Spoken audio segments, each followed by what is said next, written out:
All right, good evening, everybody. We're going to go ahead and get started here on Tech Thursdays, episode 106. So this is the 106th episode of the show that we do every week on this channel. So if you're new to this channel or if you just recently joined, we do these live streams every Thursdays, as the name implies.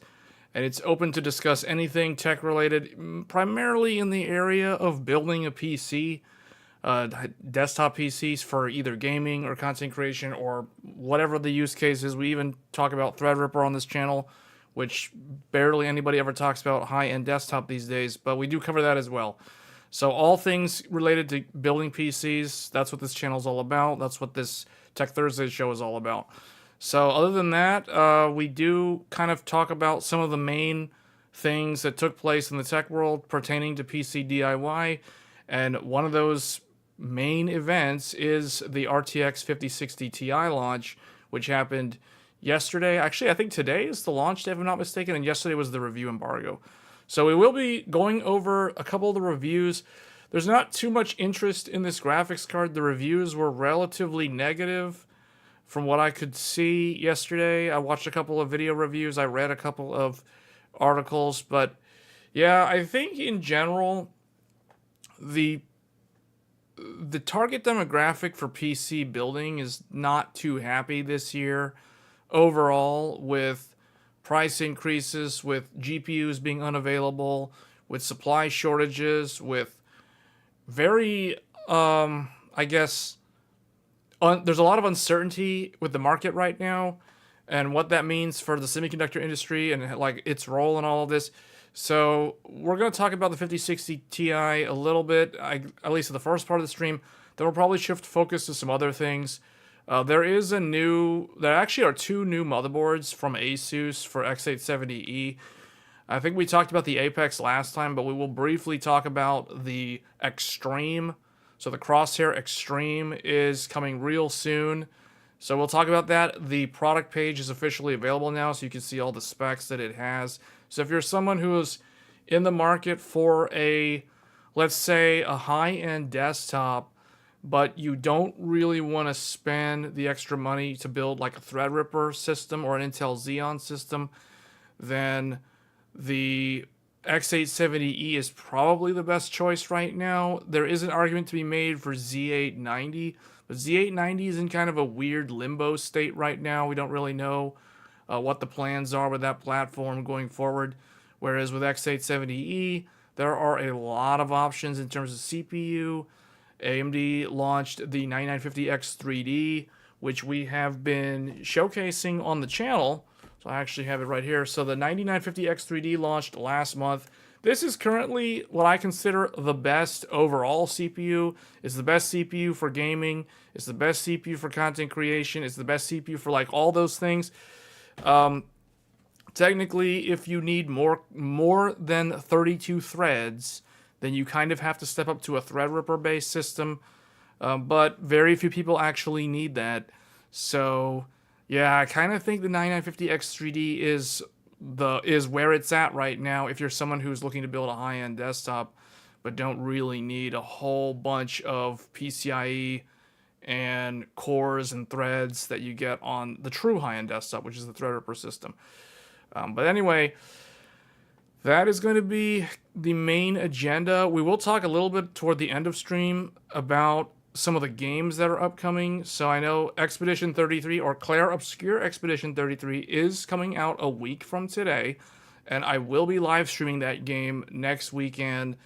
We will be covering that game in depth because that is one of the more anticipated games of this year. The other one, I think the only really big one for me personally after that game is going to be Elden Ring Night Reign. And then if we go even further out to the end of June, there is going to be Death Stranding 2, which at this point I'm kind of tossing the idea of whether or not I should cover Death Stranding 2 on this channel. But that's probably the next like really, really big AAA title. You know, that's Kojima's thing that he's been working on for several years now. So we may cover that game as well. But rest assured, we will definitely be looking at Expedition 33. And we will also be looking at Elden Ring Night Reign. So basically, the way I see it, in terms of the gaming streams for the weekends, for the next 3 months, so we've got Expedition 33 real soon. So that's going to be like late April, early May. And then we've got Elden Ring Night Reign late May, early June. And then we have Death Stranding 2, which is like late June. And after that, I have no idea what other games are coming out this year. Besides Ninja Gaiden 4, but Ninja Gaiden 4 will be covered on the channel, but it's probably going to be Q4. So that means there's going to be a huge gap from like July through September, essentially, where there's not really any big games. Spirit of the North 2 is coming out in May. Spirit of the North, that name sounds familiar, but I have not played it, so I don't know. GTA 6, I don't know. I mean, that game, you don't really hear much about it. Rockstar's been really, really quiet. So I wouldn't be surprised if GTA gets pushed to next year. Or it comes out in the holiday season at the very end of this year, and it might end up missing the window for Game of the Year 2025. So as far as I'm concerned, until we hear anything further, I'm going to assume that GTA 6 is not coming out this year, or at least won't be in the Game Awards for this year. It'll probably miss the cutout by the time it comes out, but I don't know. So in terms of like games since we're on the topic of games, like I kind of think we've seen like all the big ones, guys. Like except for Death Stranding 2. Like that's the other really big like theatrical, AAA, very cinematic, crazy story, real live actors, motion capture, that kind of game. Decima engine, the really really good game engine from Sony. So, yeah, Death Stranding 2, other than that game, I don't really know like what else is coming out. Dune Awakening, yeah, that's an MMO though. So, MMOs typically don't really, I don't know. Like I'm going to reserve judgment for Dune. That is a pretty big name though. The Dune franchise is huge, so that one does have potential to make an impact. But I am not going to say too much about that because I don't want to like overhype something and then have it like completely under deliver. So that one we'll just let it cook and then see like what it's like when it comes out. But definitely Night Rain and Death Stranding 2 and Expedition 33 are the next like really really big games. Although Expedition 33 is actually a really small game. If you actually look at the trailers for Expedition 33, you'll assume that it's like a big studio that made that game. I think there was only like 30 people that made that game. Like the core team was only like 30 people. And then they had like a couple of other like third-party people that were involved with like helping with marketing and doing like the studio recording for the OST and stuff like that. But yeah, that game, man, like Expedition 33, if it doesn't make like Game of the Year candidate list, that game at least is probably going to get nominated for some number of awards because I can't believe that game is like made by people who this is their first game like as a studio, and it looks pretty good, guys. Like Expedition 33, I think we're in for a treat. That game, I think we were going to look at I guess we're going out of order here, but I guess we'll talk about it now, and then we'll probably talk about it again at the end. But the system requirements for that game, Expedition 33, is looking like it's going to be a huge game in terms of like graphical scale, the character, like the emotional weight of the story and everything. It looks like it's going to be really, really good. Almost like an interactive Netflix series. Kind of like, I don't know, like The Last of Us got turned into a TV series. This is like the other way around. This is like something that could have easily been a TV series and then turned into a video game. But I'm glad that it's a video game first.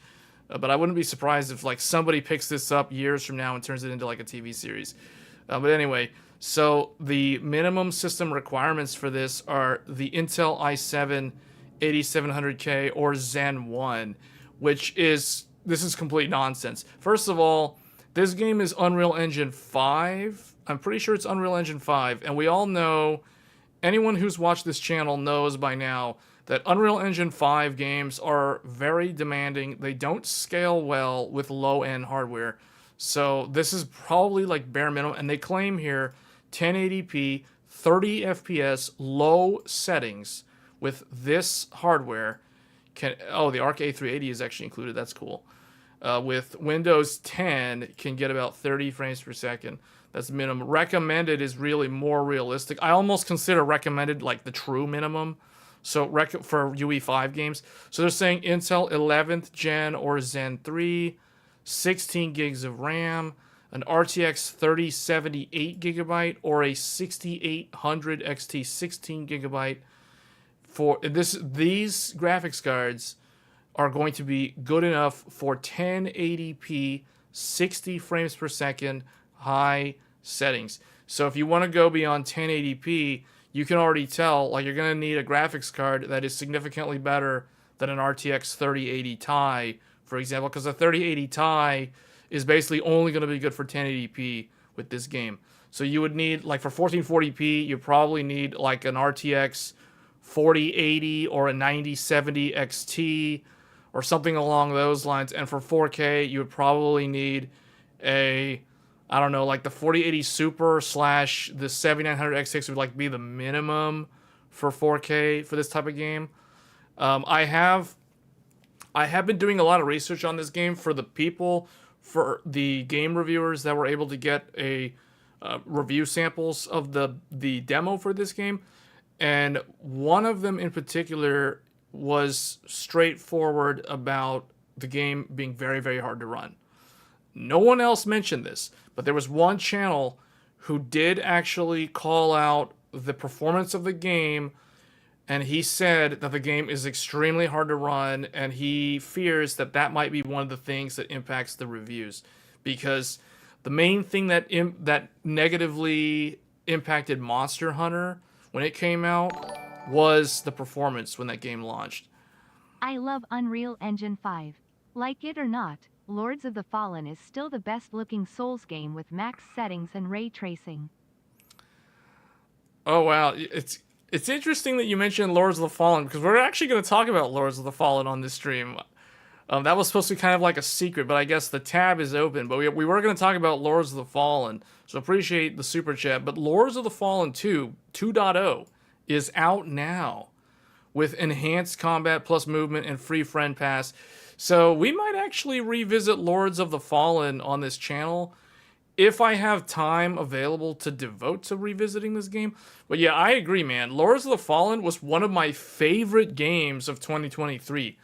Like, there were a ton of games that came out in 2023. That was like a huge year for the gaming industry in a long time. We got, Baldur's Gate 3, Armored Core 6, Lies of P, Lords of the Fallen. It's like a ton of games. Hogwarts Legacy. Like a whole bunch of games came out that year that were not like Elden Ring. So Lords of the Fallen, really, really good game still. Oh, the Avatar game came out that year too, man. That year had like a ton of games. But yeah, Lords of the Fallen, Expedition 33 though, this one is going to be where it's at. If you're in the mood for a tactical, turn-based, or not tactical, but like reactive, turn-based RPG, like a traditional RPG, this game is probably going to be your favorite game of 2025. So, but yeah, Lords of the Fallen is a very good-looking game from 2023. This game, though, like I think most people that have been watching the channel have probably heard me talk about Clair Obscur in previous live streams. But yeah, definitely check out the trailer of this game, because this game's coming out literally a week from today. And this game is looking like it's going to be really, really good. So, for a single-player game, this one's definitely going to be in the runner for, like, best RPG, for sure, of this year. I can't think of any others that have come out this year that can rival this. But, yeah. So, anyway, let's get back to the 5060 Ti. So, 5060 Ti, I like to use the Tech Power Up reviews because Tech Power Up has a lot of different games and a lot of different graphics cards that they benchmark that are, I kind of think, the ones that people are more likely to want to compare this to. But so the 5060 Ti, first of all, who here, I guess, let's do a poll real quick. Let's do a poll, or not a poll.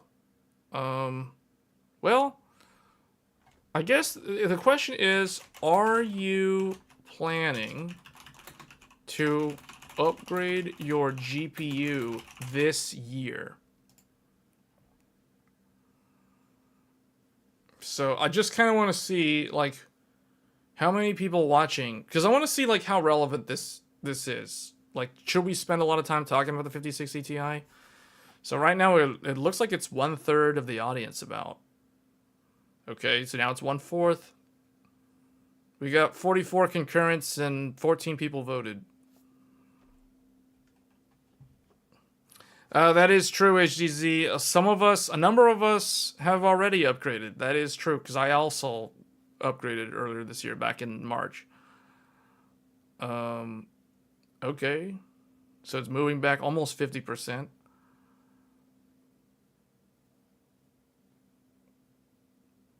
Yeah, a bunch of us already did upgrade or got other cards this year.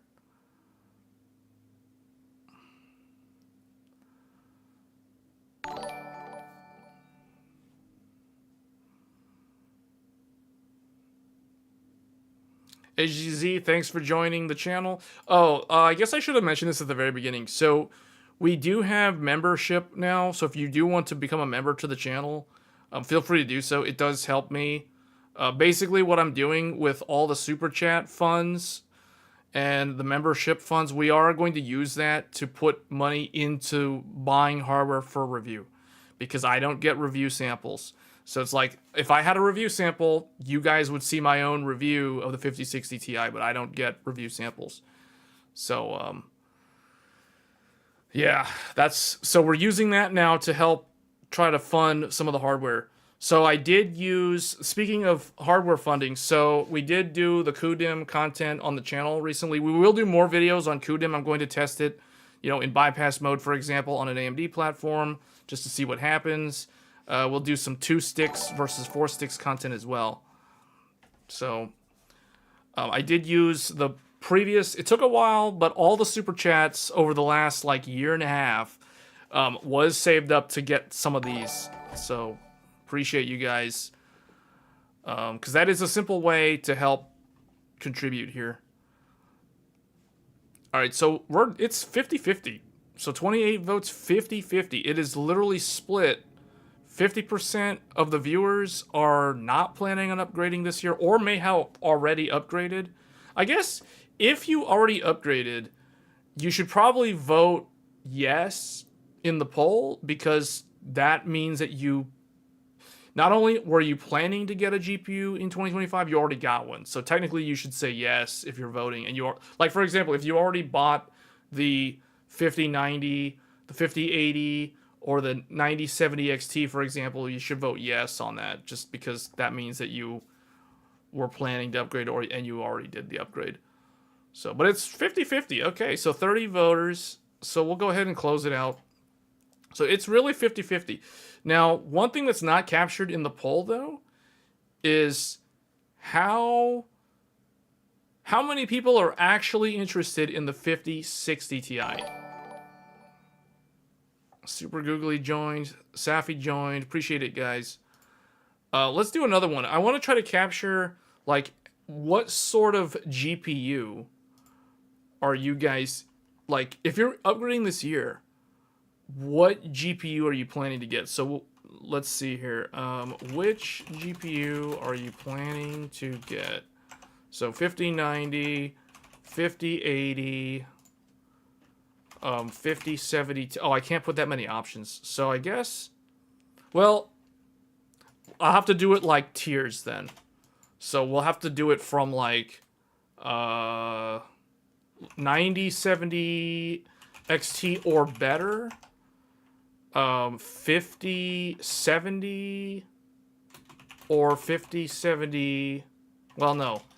Actually, I think that's too large of a group. So we'll just do 5080 or higher, and then I guess the next bracket would be 90, or I guess 5070 or higher, and then 5060 or higher. How about that? Yeah, we'll do this. We'll do it this way. So there's 3 brackets. Technically, 5090 is kind of by itself, but anyway, 5080 or better. So 5080 or better basically means 5080 or 5090. 5070 or higher means 5070, 5070 Ti, or 9070, 9070 XT. All 4 of those fall into the second category. And then 5060, 5060 Ti is in the third category. Hey RK. Yep, thanks for joining. Let's see. So, wow, okay. So a lot of people are looking at getting the highest tier then, that top bracket. 5080 or high, or 5090. Wow. 64%. That's 14 votes. We'll leave it open, but yeah, man, I'm surprised a lot of people are going for GPUs of that caliber. That I assume that the people that are voting are looking at 4K OLEDs, I would hope, if you're getting that tier of product. Or at the very least, you're on an OLED 1440p, because that would be the absolute minimum for those type of GPUs. 6080 is not this year though. This is a follow-up question. So only you know what I should have done? I should have put a answer choice like you're not upgrading this year. Because that would have captured people who are not upgrading. So I kind of messed up. So hold on, let's redo the poll real quick.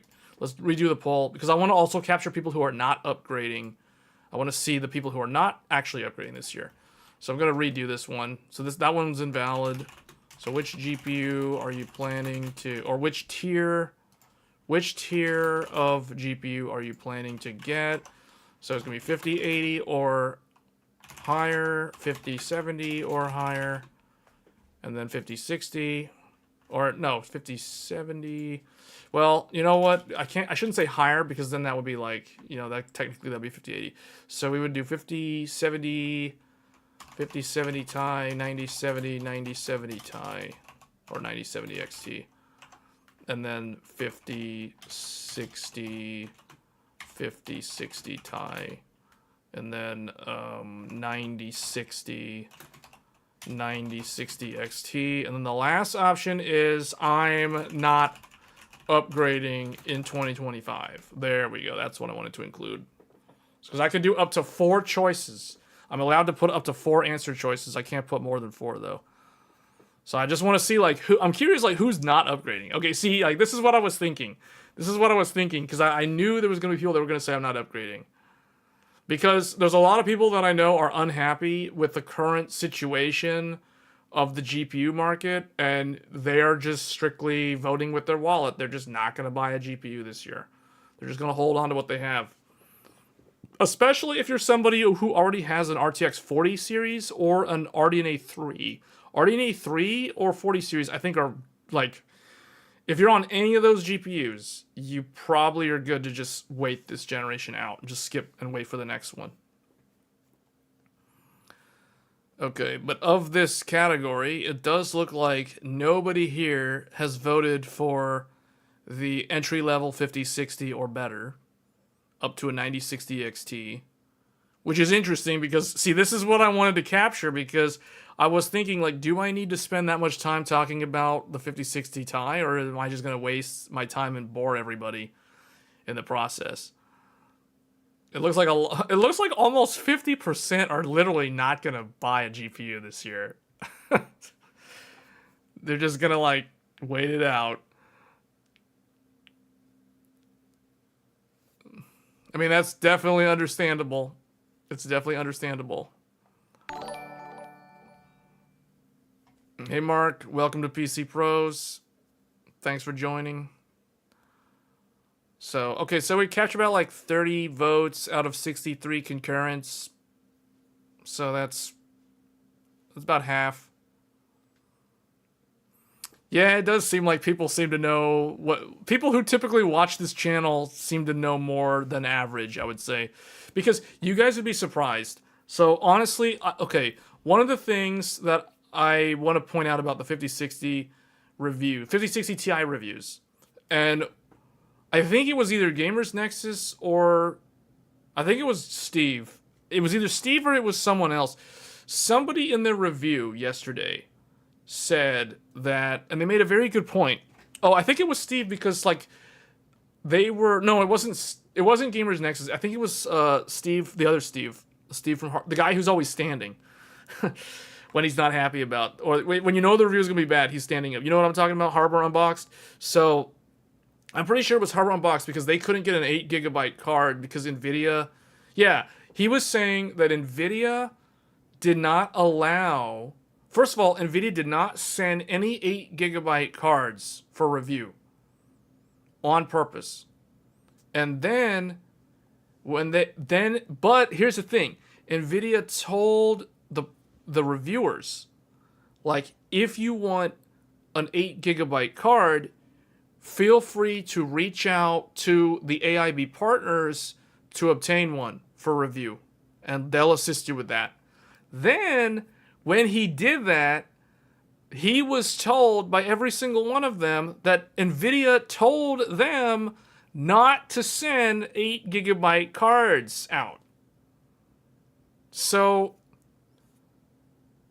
that's going to create a false narrative here, because what's going to end up happening, and here's the thing, like this ties back into what I was talking about with the average viewer of this channel knows a lot more than the average gamer.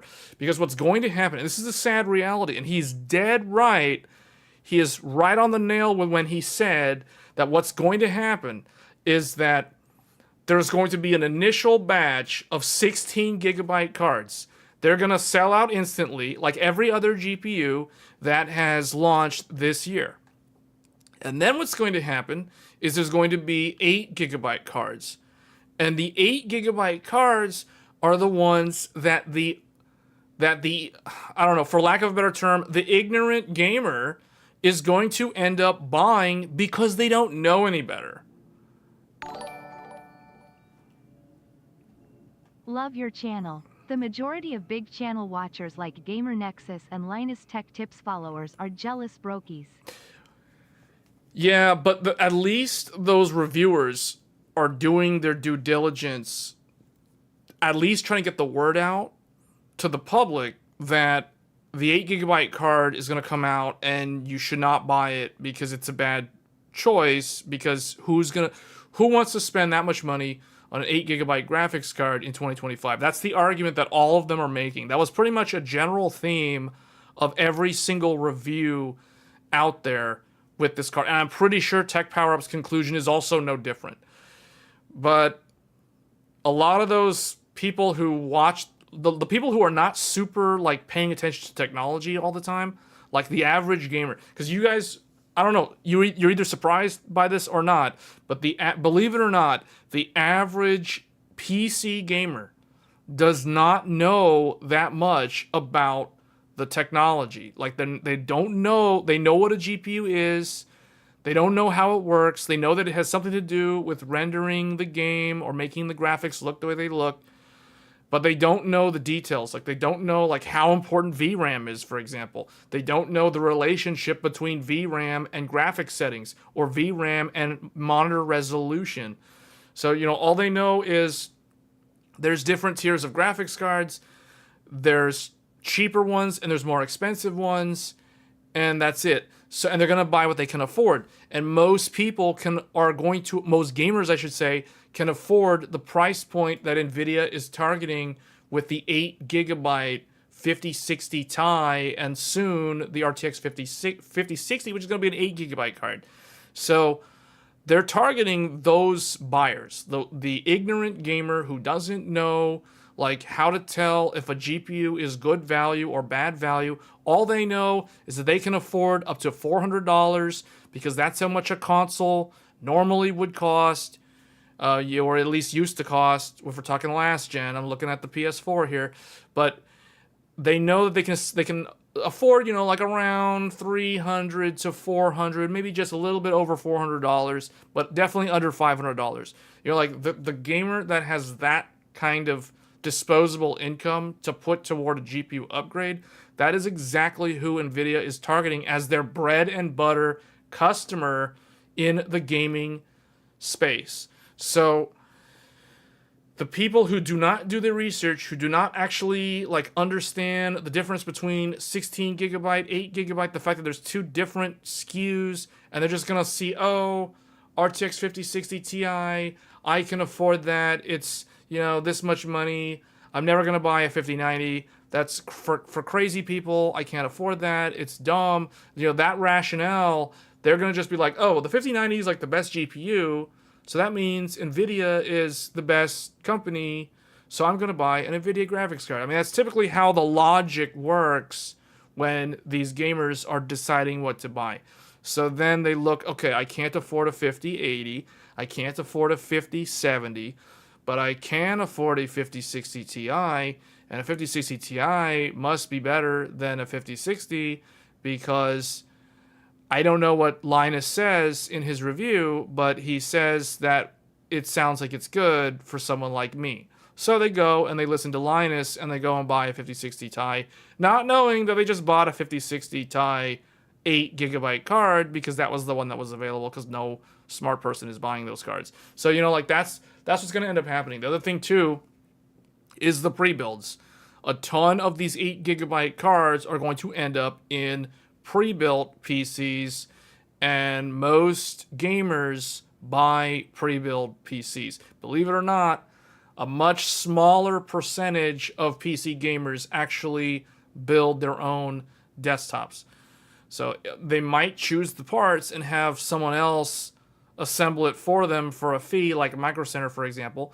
But the average gamer does not know how to build a PC. They don't care to know all the ins and outs of the computer hardware. They're not interested in that. That's not their hobby, unlike the people who watch this channel. So because sometimes, you know, like, people, I can tell from comments on some of my videos that my audience kind of overestimates the gamer population. Like, they think too many gamers, or they assume the majority of gamers are similar to them, when in reality they actually are not. They're definitely not. The majority just want to play PUBG or Counter-Strike or League of Legends, and they don't care about, like, what is behind the scenes. Just, you know, give me a GPU that I can afford, that doesn't heat up my room, that's not loud, and I can crank the settings on PUBG to the lowest setting so I can get competitive FPS. You know, that's all they care about at the end of the day. Like, that's the average PC gamer. You know, or they're gonna play Call of Duty or whatever. It's like, whatever the thing, whatever the game is, it's like, you know, you guys know who I'm talking about.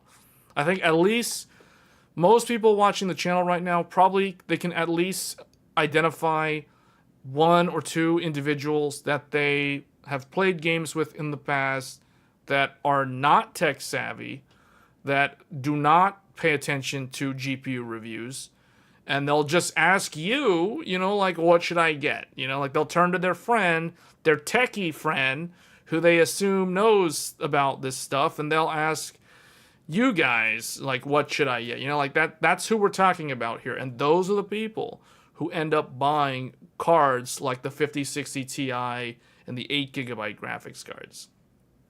People who watch my channel are typically probably not going to buy 8GB graphics cards.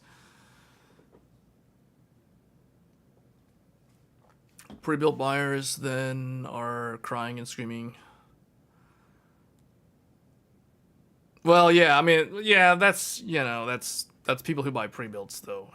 I mean, they fall into that category, though. You know, they fall into the exact same category.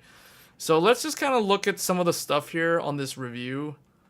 I'm just going to skip all the way down. There's not a whole lot of interest in this. I want to see the average FPS here.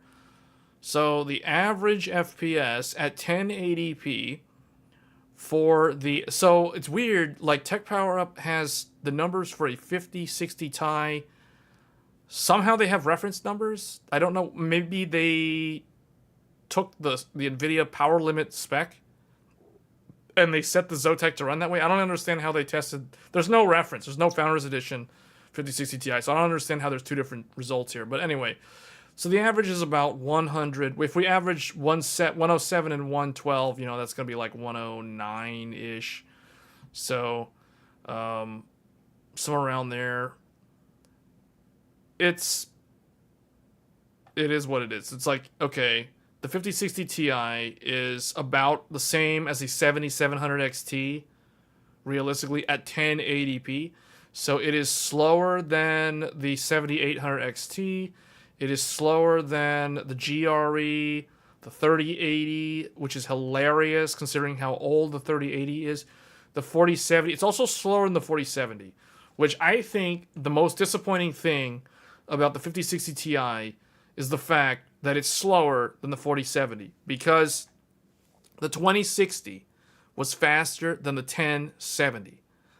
The 3070, which I think is right here, the 3070 is faster than the 2080. So, because the 2080 was kind of like 30, it was like faster than it was like 7600 XT or 7600, somewhere down here. So the point is, the newer NVIDIA cards, this 50 series generation, continues to be very disappointing as you go down the stack. Basically, from the 5080 and down, nothing really is that impressive about this generation. So the 5060 Ti is weaker than the 4070. And you think about the 4070. The 4070 is basically equal to the 3080. So the previous generation, so let's think about this. The 3070 was faster than a 2080. The 4070 is only like roughly equal to a 3080. Now the 5060 Ti isn't even able to match the 4070. Do you see where this is going? It's like they're becoming weaker and weaker, or it's like the generational uplift over the last 4 years has gotten less and less impressive from NVIDIA. And there's several factors for this. One, people will cite that, node shrinks are unreliable. They're not really able to shrink the nodes that much as quickly anymore. So you're going to get these double generations effectively where, you get a node shrink on a new generation, we'll call it the 40 series, and then you get a non-node shrink generation, which is basically what the 50 series is. Now, this is not new to NVIDIA.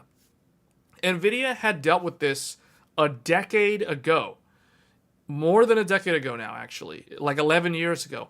If you guys remember Maxwell, the GTX 900 series was exactly the same situation where NVIDIA was stuck on, was it 28 nanometer? I think it was 28 nanometer. So they had Kepler, the GTX 600 series was the new architecture. And then they followed that up with like big Kepler, which was the GTX 700 series, which was still 28 nanometer. Then fast forward to 2014, and they had to put something out there. So what'd they do? Maxwell. But guess what? Maxwell was still 28 nanometer.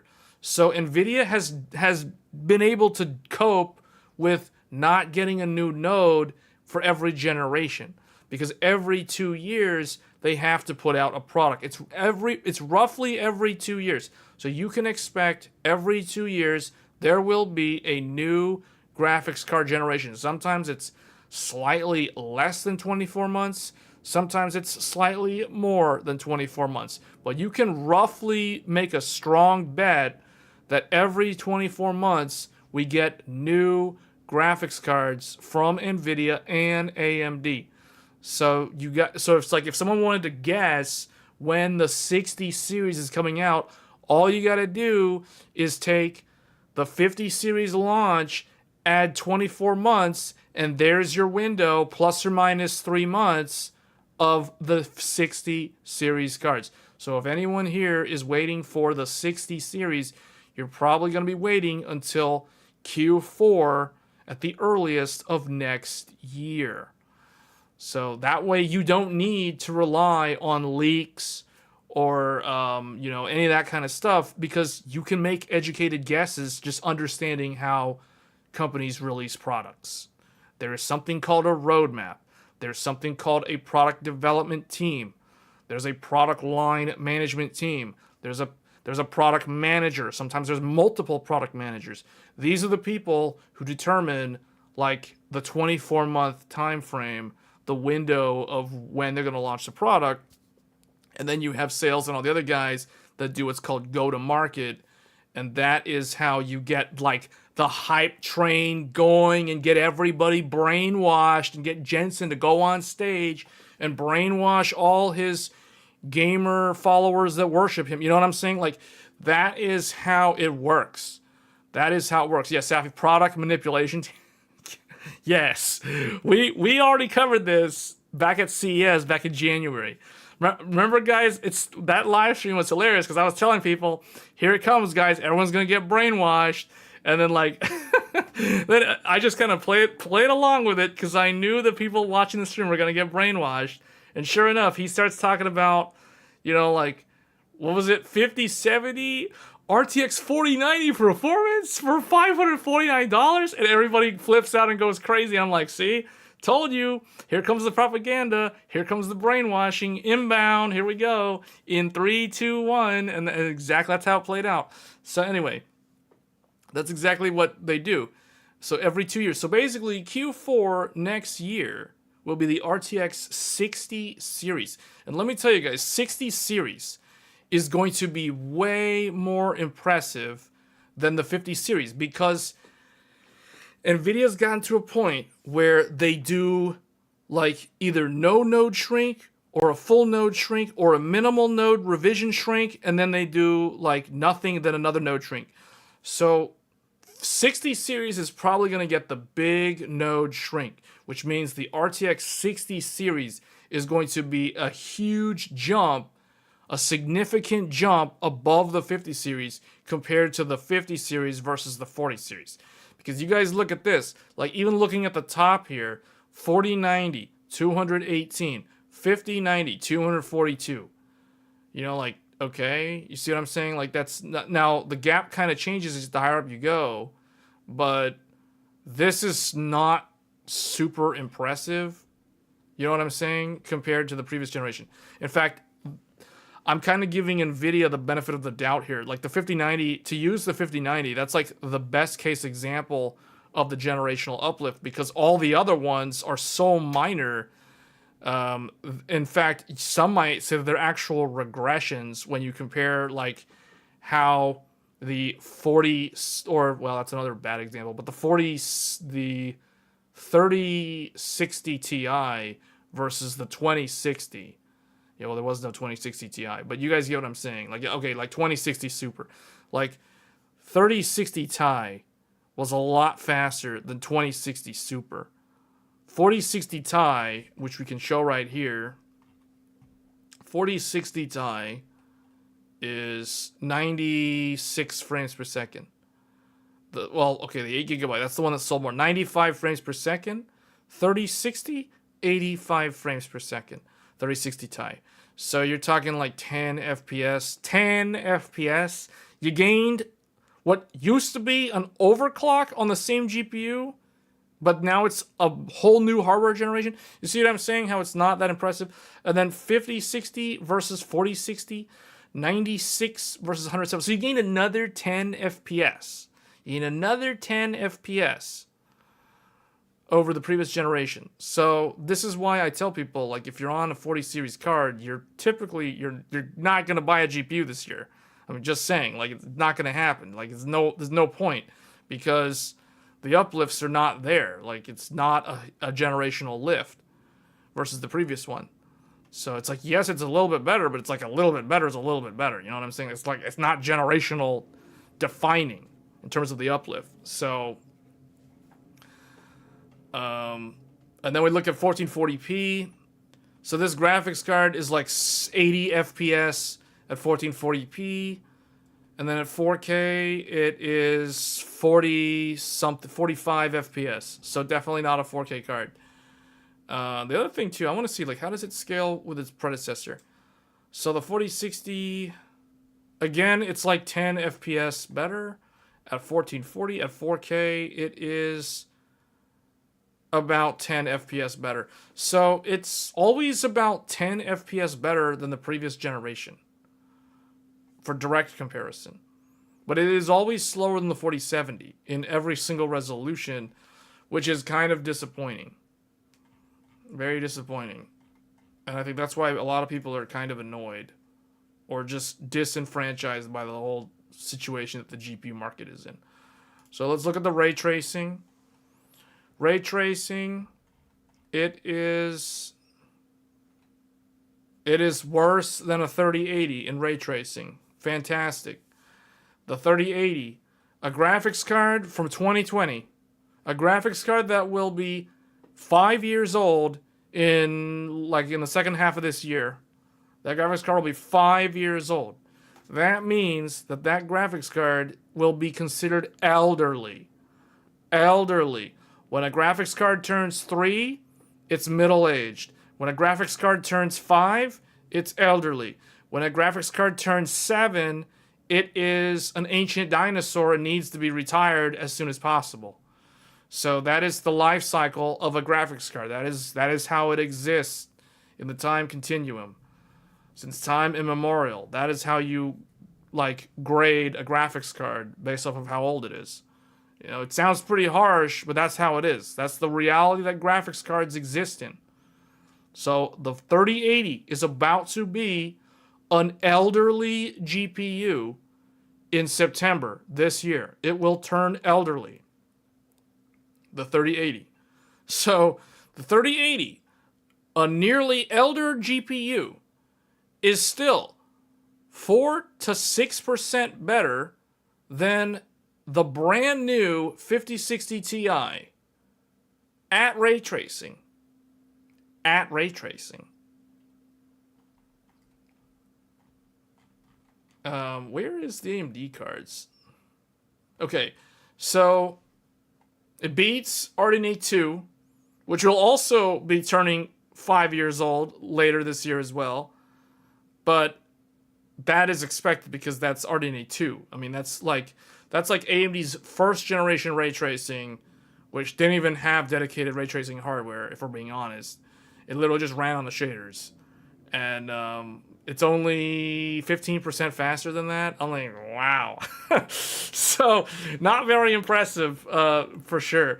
And then 1440p, oh, guess what? The 3080 is now 9 to 12% faster than the 5060 Ti. So the gap actually increases in favor of the ancient 3080 GPU.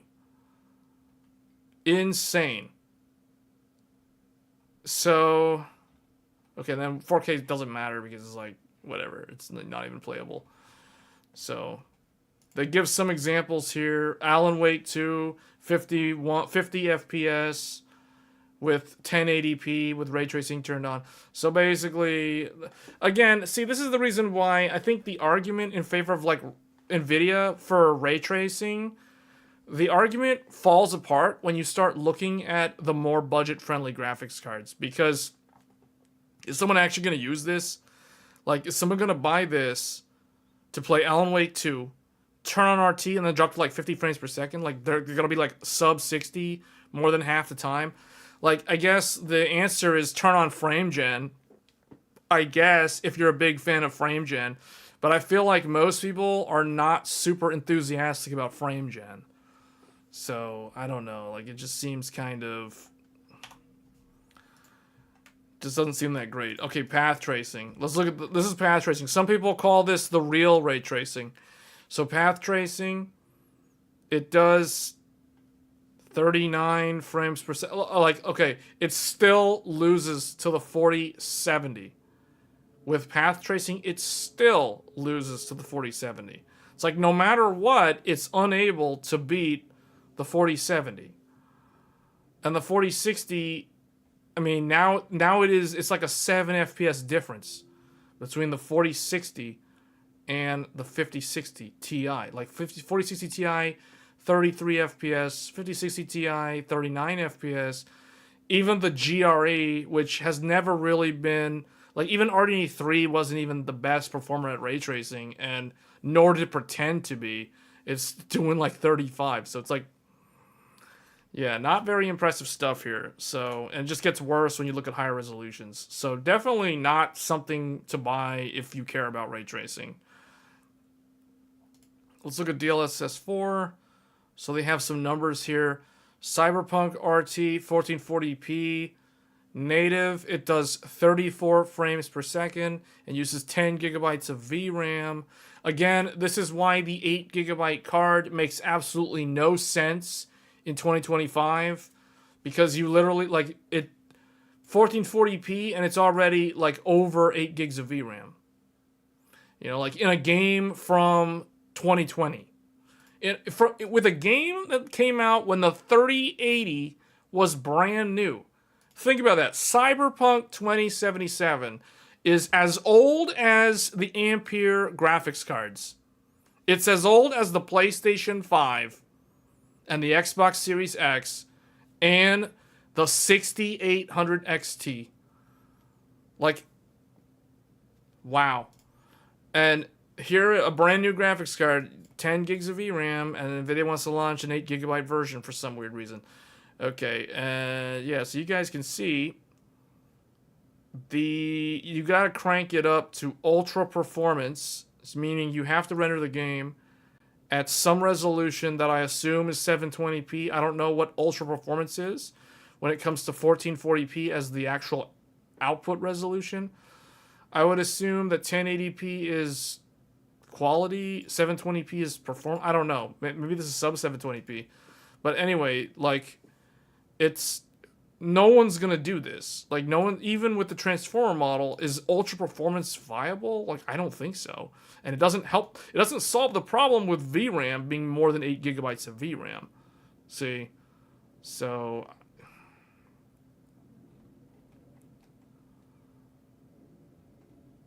Four times frames, it can get to 150 frames per second. But we're talking taking 23 native frames and turning, okay, I guess if we're talking DLSS quality, we're talking 39 natural frames, real frames, and turning that into 150 frames. Actually, no, this is performance. So technically that'd be 121. So yeah, 40 times, yeah, that's, I don't know how that would feel to play. I have yet to ever experience 4x frame gen, because it's like 50 series is, you know, so, and it's an exclusive for 50 series.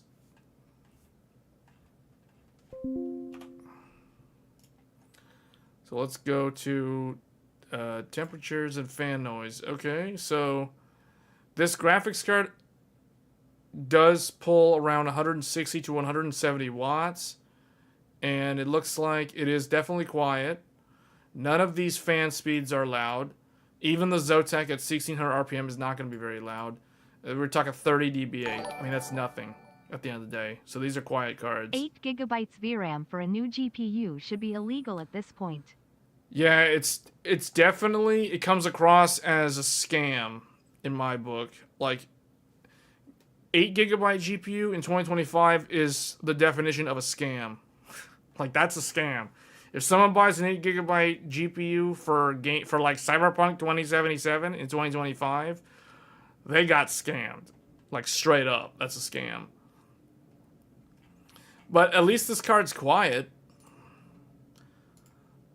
Power consumption, idling, it's 9 watts. Multi-monitor, it's 11 watts. Gaming, it uses 160 to 170 watts, so we'll say 165 watts, which is the same power consumption. If I remember correctly, the GTX 980 had a TDP of 165 watts. So an interesting power consumption on this card. Ray tracing, it uses more. It uses 180. That's the TDP of a GTX 1080. And then the maximum is basically 180. So this, okay. It uses more power than the 4060 Ti, but it's like 10 FPS better than the 4060 Ti. So it's basically not, I would say that the efficiency is basically almost exactly the same as the previous generation. It performs better, but it uses more power. And it's not that much better. Okay, so yeah, it's kind of like where I kind of expected it to fall. So let's see. How does it overclock actually? Is this a good overclocker? So they did an 11% overclock. And they went from, or no, they didn't do an 11% overclock. They did an 11%. No, they got an 11% uplift with their overclock. So they did plus 375 megahertz on the memory. NVIDIA removed the hotspot sensor, so you have no idea how hot the memory is running or any of that stuff. Or actually, yeah, wow, the hotspot memory is also missing. Okay, but they went from 46 to 52. So that's 6 FPS, so that's 11%. All right, value and conclusion. According to Zotac, the 5060 Ti will sell for $500. Sorry, I can't figure out how to add the penny, man shrugging. W. Denton, wow. You couldn't figure out how to add the penny? Appreciate that.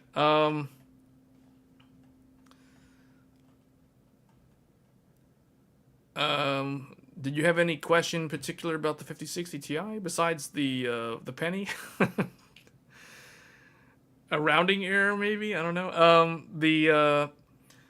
Yeah, so it's basically the same thing as all the other 50 series cards. So it's PCIe Gen 5. It has DisplayPort 2.1b, HDMI 2.1b. So good encoder, good decoder. Basically, it's GDDR7 on a 40 series graphics card. That's what it seems like to me. So physically compact design. I think NVIDIA will sell a ton of these guys. Like, if I'm being honest, regardless of what the reviewers say, because the reviewers said this when the 4060 and the 4060 Ti, when those cards came out 2 years ago, those cards got negative reviews. They were mostly negative, and they sold millions of those graphics cards, or at least hundreds of thousands of those graphics cards. So NVIDIA, rest assured, NVIDIA will sell a whole bunch of 5060 Ti's this year and next year. They will. Guaranteed they will. And they're charging, Zotac is charging $500.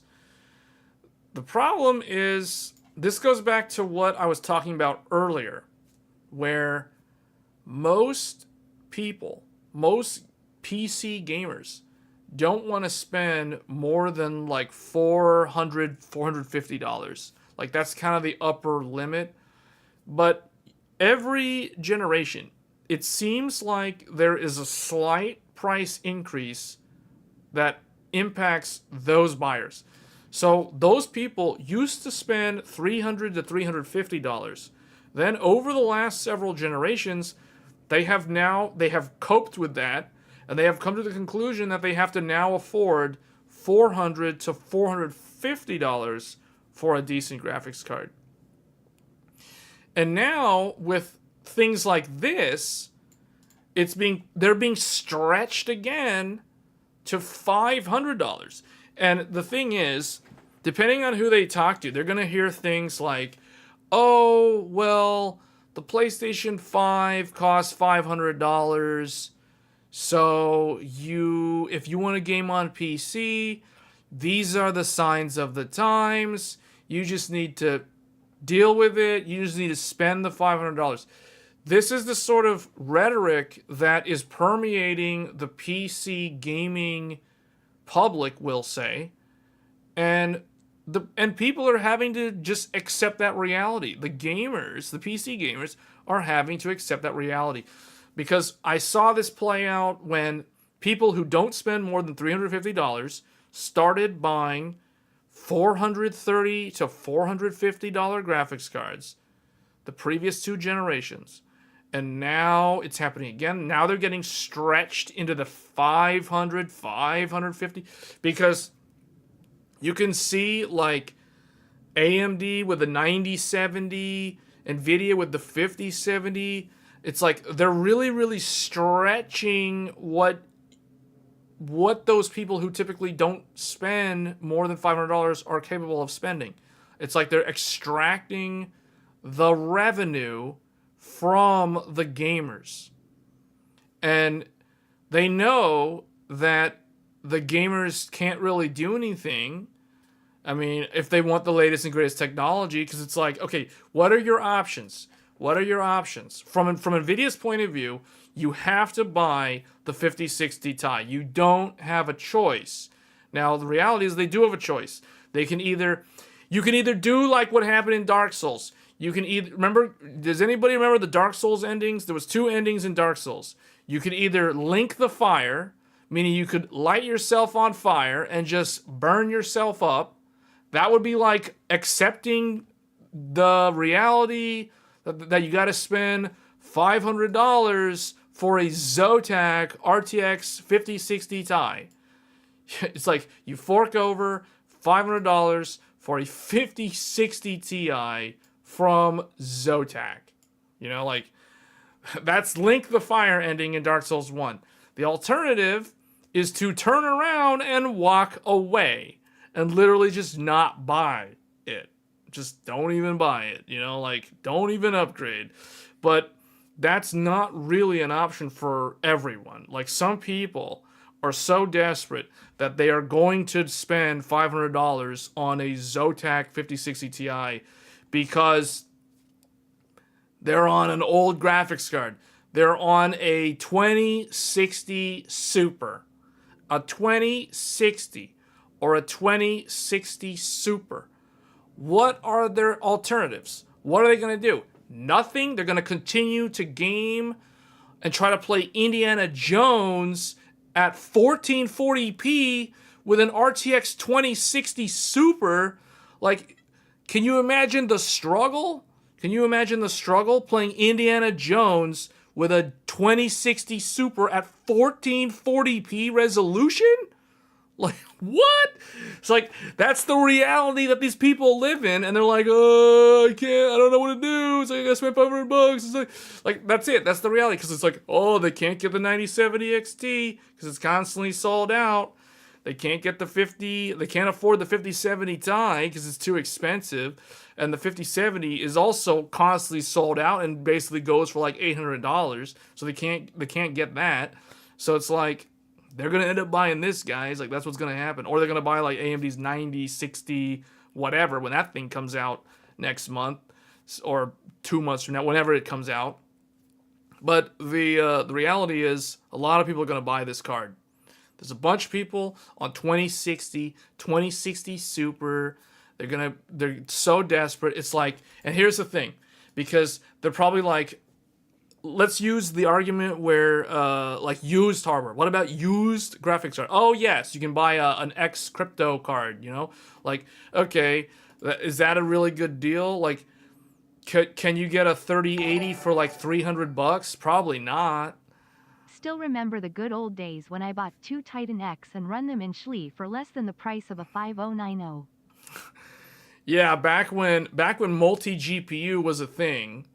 You know, like when SLI I mean, we did a live stream about SLI recently on the channel with 2 GTX 1080s. But yeah, those were the good old days. Those were the good old days. Having to combat, like, frame stutter. That frame pacing. That was the name of the game back in the day with multi-GPU. Yeah, multi-GPU is near and dear to my heart as someone who used to do multi-GPU back up until the 10 series was the last one that I did multi-GPU. And then we tried doing like AMD Crossfire with the Vega 64. It only worked in like a handful of games. And then after that, multi-GPU was dead. NVIDIA like capped it only at the high end, and then eventually did away with it, and they made it really, really expensive because they introduced NVLink, and you had to spend like $80 for the bridge. But yeah, multi-GPU was cool back in the day.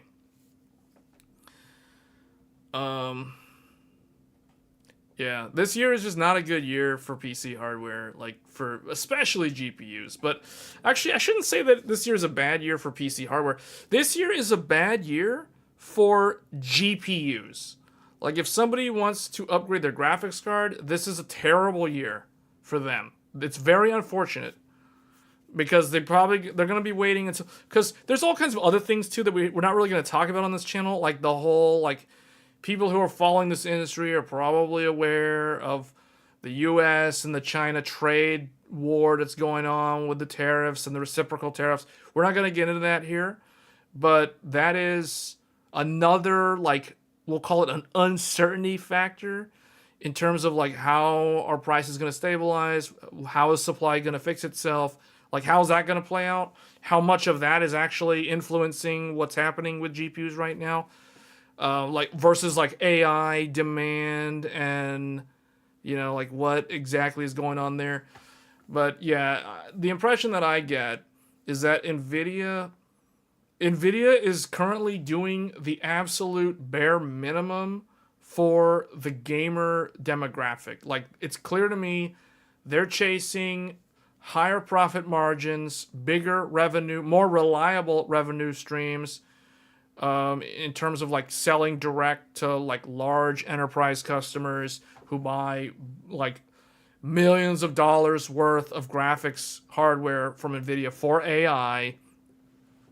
And they would much rather deal with those type of customers than selling to the channel, to the AIB market, through the channel supply chain, get that all down to Micro Center, Newegg, Mind Factory, all these retailers, e-tailers, and then like have the AIBs deal with the one-off RMAs due to black screen issues, missing ROPs, the dreaded melted connectors on the 5090 specifically, and things of that nature. Like NVIDIA's just doing the minimum required to like deal with that market. It's like, oh, we don't need to deal with them anymore. Like just you got Asus and MSI, you guys handle them. You do the public relations. You send the review samples. We don't want to deal with them because they are below us now, and we are so high and mighty that we make the rules. That's basically the impression that I get when it comes to NVIDIA at this point in time. Like, they care about a completely different class of customer. They don't care about the gaming market that much anymore. And you can see the quality is slipping. The quality is definitely slipping. The driver issues. The driver issues with NVIDIA. The black screen issues. The DLSS bug in Monster Hunter Wilds that had been affecting the game. I don't know if it's resolved now, but there was the DLSS bug in Monster Hunter at release all throughout March.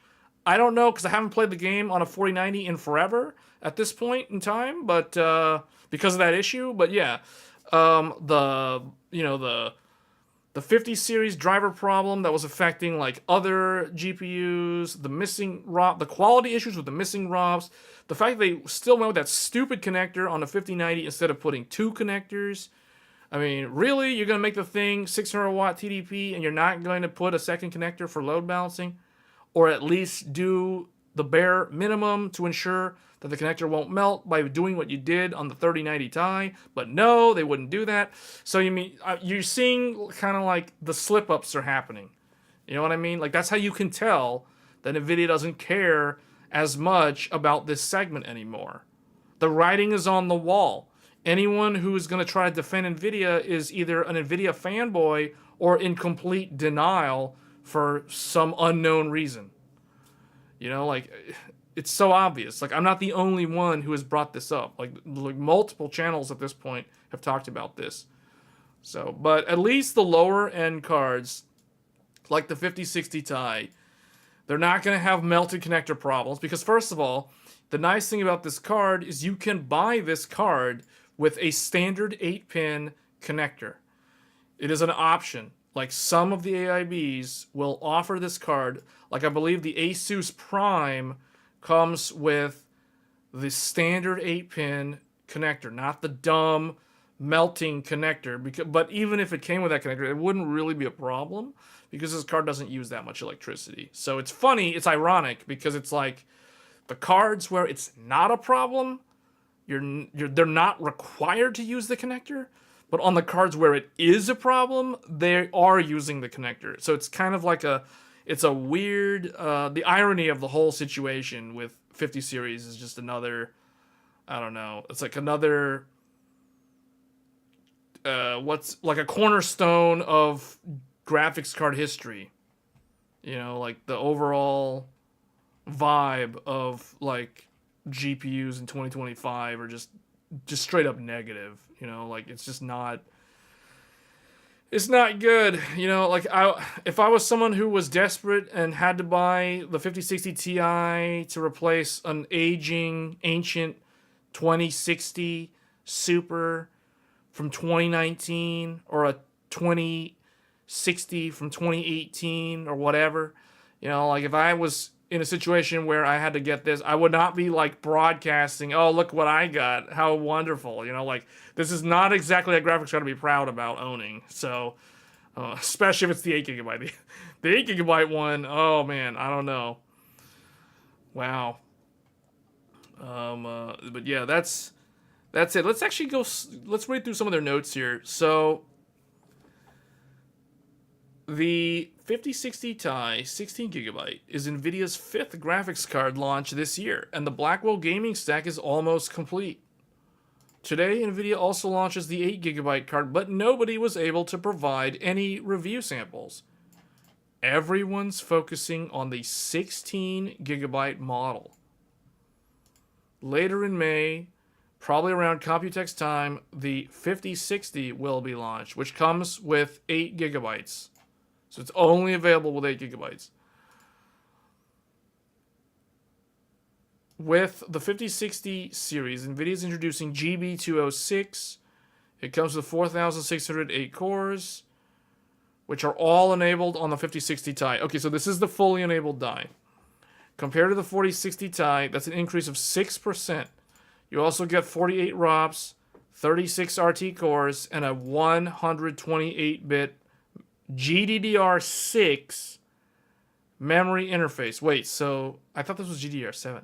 So this is only GDDR6? As mentioned before, the 5060 Ti comes with those variants. Okay. Okay, so TechPowerUp is going to buy an 8 gigabyte card as soon as possible to do the review on that. That's nice of them because that is a total waste of money. The Blackwell architecture introduces several. This is like taking one for the team right here. You know what I'm saying? Like they're gonna actually buy an 8 gigabyte graphics card to review it. The Blackwell architecture introduces several architectural improvements under the hood, like giving all shaders the ability to run. Okay, so this is we already talked about this with the 5090 review. Okay, so let's read this thing here. So they use the 9800X3D for the test setup, and at 1440p. So they're considering this a 1440p card. I don't know if I would consider this a 1440p card long term. I mean, maybe because it has 16 gigs of VRAM. Without ray tracing or DLSS, we measured a 13% uplift versus the 4060 Ti 16 gigabyte card. At 4K, the increase is bigger, reaching 20%. Okay, so it's anywhere from 13. So no one's gonna buy this to play 4K games. Like they're not gonna game at 4K with this card. So this 20% is useless. It's a useless metric. Although it's an academic thing. So they threw it in here just to show it. So it's roughly 13%. A gen over gen improvement of 13 is not much, but at least it's more than the 5080, which only got 8% at 1440p. The 5090, 5070 Ti, 5070 did better, giving you an extra 20%. Compared to the 3060 Ti from 2 generations ago, the performance uplift is only 31%. Usually we expect, here's where it fails. Okay, this is where it fails. Usually we expect a doubling in performance over 2 generations. So historically, it's been double the performance of the previous generation, which means the expectation should have been that the 5060 Ti would be twice as fast as a 3060 Ti, when in fact it is only 31% faster. With these numbers, the 5060 Ti ends up a bit faster than AMD's aging 7700 XT, but it's 11% behind the 7800 XT. Again, these are all last-gen cards. These graphics cards, these AMD cards, are 2023 graphics cards. These are graphics cards from 2023. Okay, but yeah, this is a higher tier product, though. NVIDIA's 5070 non-Ti is a whopping 39% faster. So this is kind of the upsell then. The 5070. That's kind of the upsell because that's like 40% better than this card. So yeah, that's a pretty significant margin of in terms of how much better 5070 is. So that is kind of an upsell.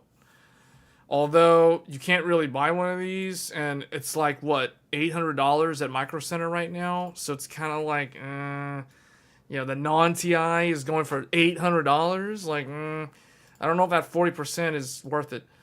5060 Ti does not catch last generation's 4070 either. It's 16% or the 4070 is 16% faster. So they're saying that it is a fantastic choice for gaming at 1080p, especially with a high refresh monitor. I mean, yeah, I guess I would agree. The 16GB card is going to be good enough for 1080p.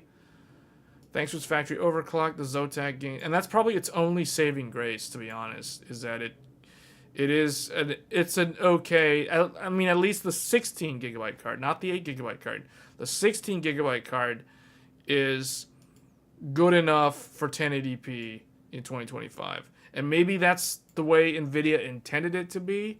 But I wonder how many 16GB 5060 Ti's they plan to make versus 8GB cards. I have a feeling they're going to sell a lot more 8GB, or they're going to manufacture a lot more 8GB cards.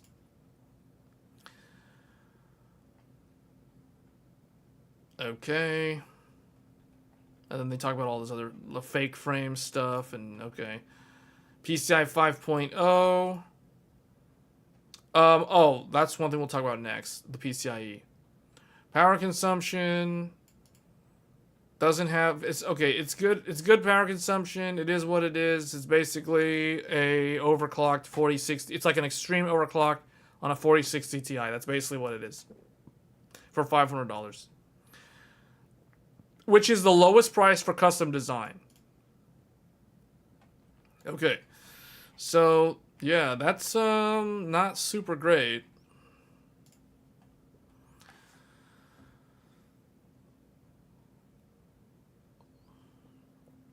So let's talk about PCI Express scaling on this card. Because this is a Gen 5 card, like all the other Blackwell cards that have launched this year. But this card only has 8 lanes of Gen 5. Meaning it physically has a 16x connector. But only half of these pins are actually utilized by the GPU. The rest are a waste. They don't do anything. And that is every single 5060 Ti is this way. This was a design choice. They will never make an X16 electrically connected 5060 Ti. It'll always be X8. So let's look at what happens if you pair up the 5060 Ti with a modern platform like AM5, for example, or which is capable of PCI Gen 5, provided you have a motherboard that supports PCI Gen 5, like an X870 or X870E, for example, or X670E, or B650E. Those all have the Gen 5 on the graphics card slot. But if you have an older motherboard, or if you have a B650 motherboard, or if you have an Intel motherboard that is not using Gen 5 on the graphics card slot, how will this perform? Because this is only 8 lanes, which means, at best, this can be 8 lanes of Gen 5. Otherwise, it's going to be 8 lanes of Gen 4, or if you go even further back, for example, if somebody is still on a 10th gen Intel, like a 10900K, an i9 10900K, they will only be able to run this graphics card at PCIe 3.0 at 8 lanes. A 10700K can only run this graphics card at Gen 3 X8. So let's see what happens. Well, actually, what do they write here? Okay, okay. I like what they say here. So it's like, it's true that processors with Gen 5 have been around since 2021, starting with 12th Gen Alder Lake on Intel and Ryzen 7000 Zen 4 from AMD. Not all LGA 1700 or AM5 motherboards provide Gen 5 X16 slots. Many of the mid-range motherboards, mainly the B650s, or low-end Z790s or Z690s, based on mid-tier chipsets. They even call it out here, like Intel B660, B760, or AMD's B650. They only provide Gen 4 X16 slots, despite the processor supporting Gen 5 to save on PCIe Gen 5 redrivers. Basically, it is for cost reasons. These motherboards are cost reduced. They're lower end motherboards, so they cheaped out on not putting Gen 5 on the graphics card slot, so that you could get a cheaper priced motherboard. It raises the question on how PCIe. This is the reason why I never was a strong advocate for buying a B650 motherboard, because a lot of people kept asking me. It's like people are still asking me, can you do a tier list for what is that AMD chipset, B850? The B850? I don't like B850 because it's all over the place. Some of them have Gen 5, most of them don't have Gen 5, and it's very hard to tell. I guess one way to tell is the price of the motherboard. But if you're going to spend more money on a B850 motherboard, why don't you just buy an X870 motherboard? Like, at that point, it's barely any different from the price of one.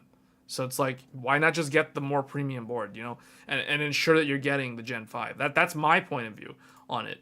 So that's why we haven't done a lot of content on lower end motherboards, because I don't like to recommend the lower end boards, because I don't see those boards as being a good investment long term. And we're seeing that play out now, because people who bought into B650, it's like, yeah, they saved a whole bunch of money on the motherboard, but now they don't have Gen 5 when Gen 5 is starting to roll out. Meanwhile, people who invested in X670E or B650E, or Z790, they have the full Gen 5 capabilities. So they're like, see, I told you so. So that's basically where they're at. So let's get into the numbers here.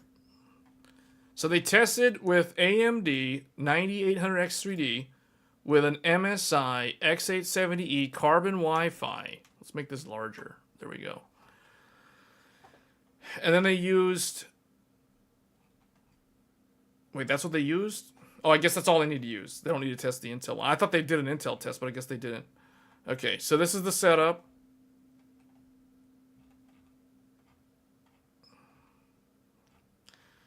And these are the GPUs that they tested.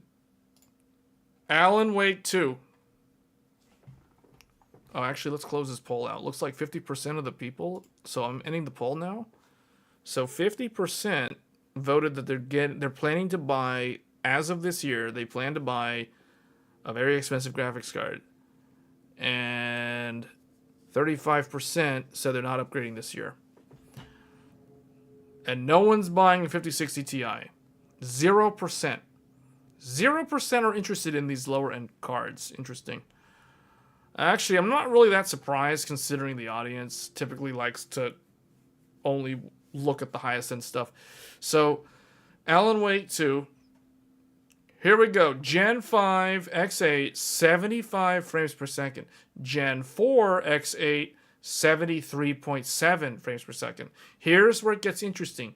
Gen 3 X8 is only doing 70 frames per second. So there is a performance penalty of 5 frames per second in Alan Wake 2 by using an older motherboard or being on an older generation platform.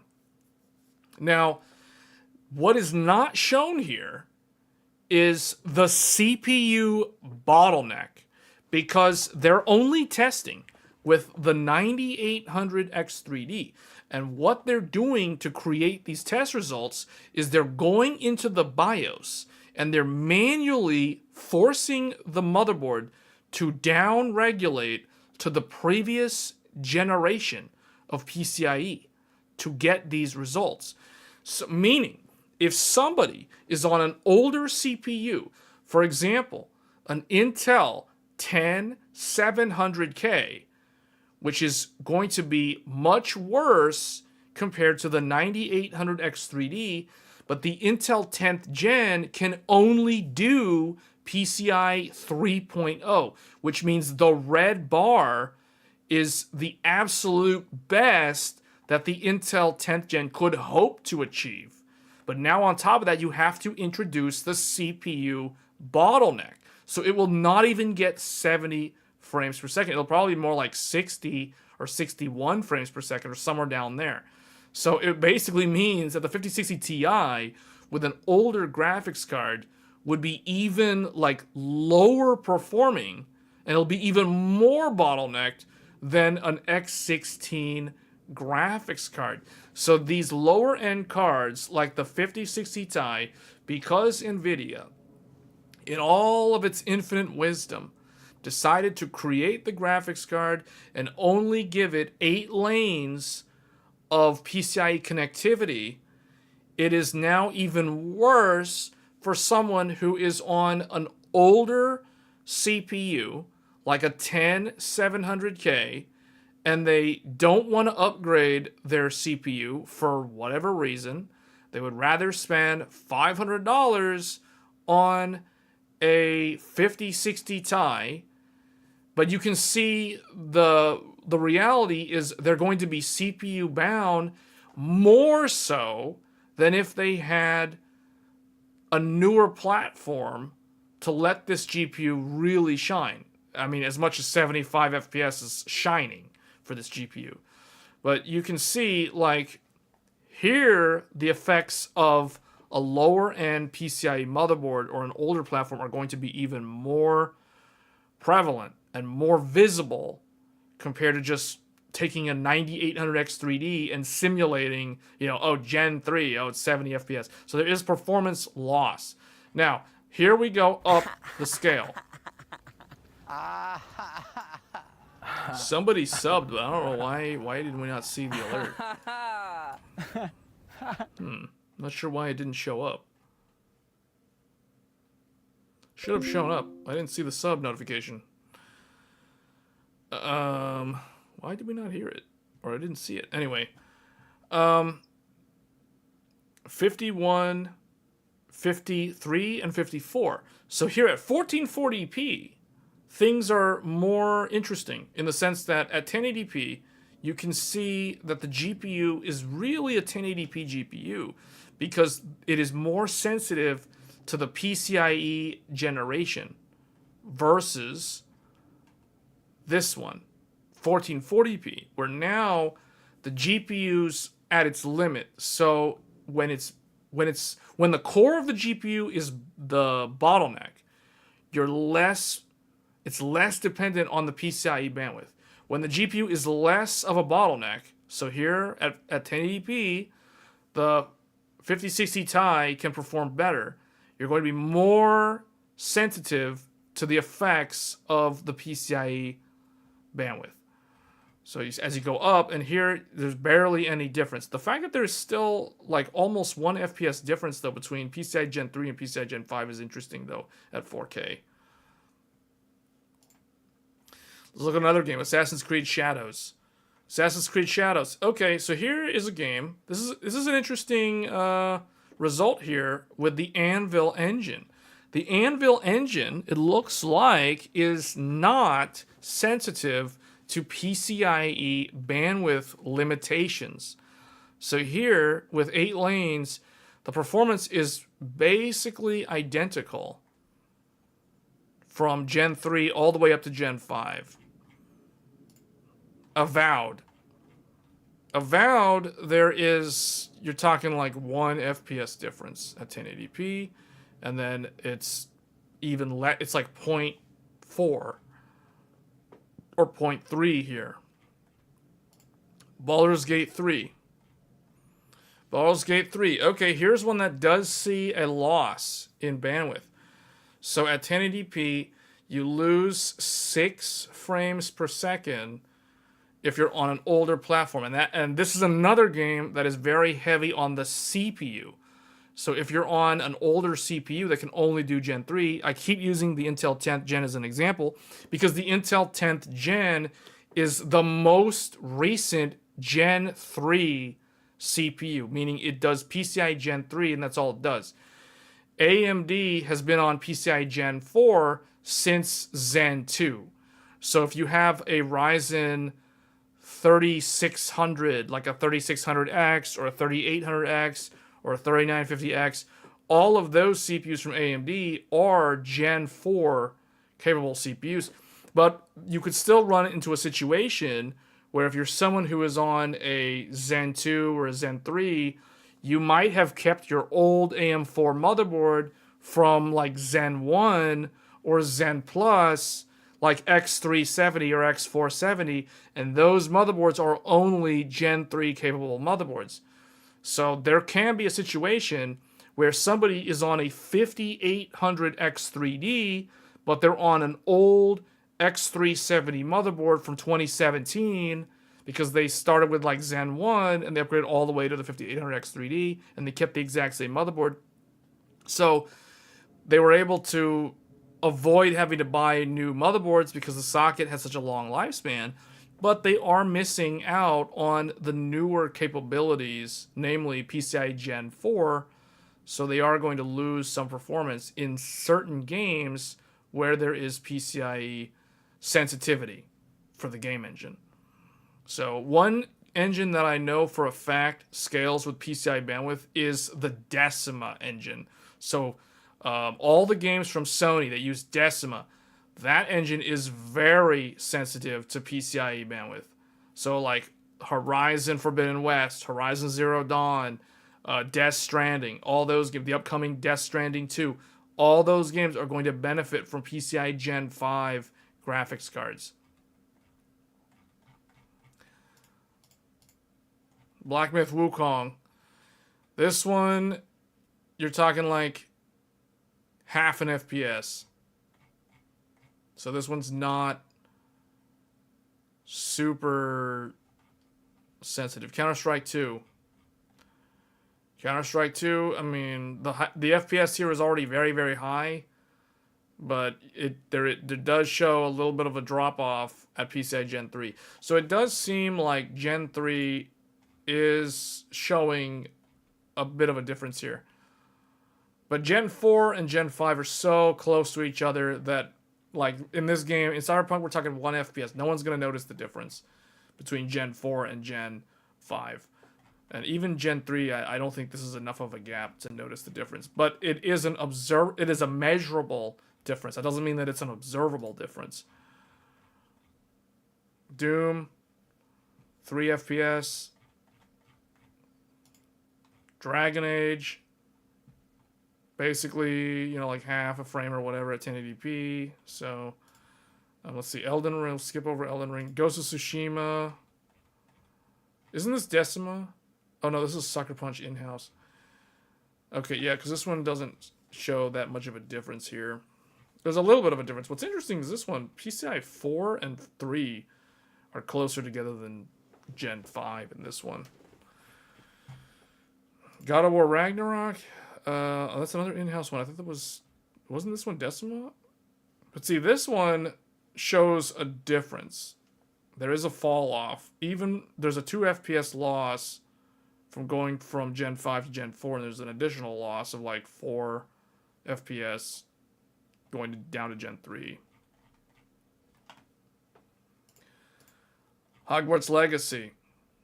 There is a slight performance loss.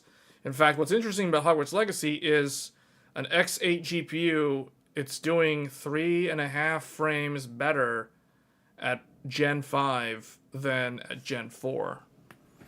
So, I guess the rule of thumb here is if your graphics card is an X8 graphics card, it is more susceptible to performance loss from using an older platform versus if you had an X16 graphics card. Because if you have X16, You know, X16 Gen 3 is equal to X8 Gen 4 or X4 Gen 5. So it's not going to be a problem compared to having only 8 lanes to work with. All right, here's Horizon Forbidden West. And I'm surprised this one, so it doesn't actually show the noticeable difference that I was expecting to see. But 91 versus 89, so it's like only 2 FPS loss there. And one FPS difference at 1440, and then it's basically fully GPU bound. So it really just kind of depends on the GPU also. Kingdom Come Deliverance, 2 FPS drop going to Gen 3. So you guys can see Monster Hunter Wilds. Okay, this is a very relevant one for me. So 50 FPS down to 48.8. So it's like 1 FPS loss. And then it doesn't really change because it's so platform bound no matter what. It's so GPU bound at 4K that it's not going to matter. So I think we can skip all these other ones. Let's look at ray tracing. Ray tracing, it loses about 5%. It loses 1 to 2 at Gen 4, and it loses up to 5 at Gen 3.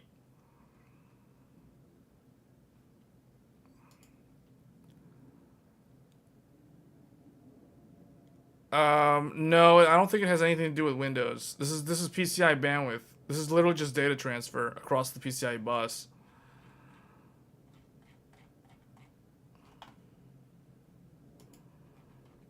Alan Wake 2. Okay, well, we don't need to go through this entire list. Conclusion. It says here that for 4.0, there's a 2% drop at 1080p, averaged across all games, and there's a 1% drop at 1440p. So basically, the more GPU bound you are, the less influence the PCIe has on the results. And that makes sense. Meaning the higher up the resolution, the less likely you are to be bottlenecked from the PCIe itself. Because you become GPU bottlenecked. Like you're bottlenecked at the core versus bottlenecked on the data flow. And then you drop it to Gen 3. And I like how they write here, this would be applicable for those using an older processor or APU that only puts out Gen 3 PCIe, but one that's fairly recent.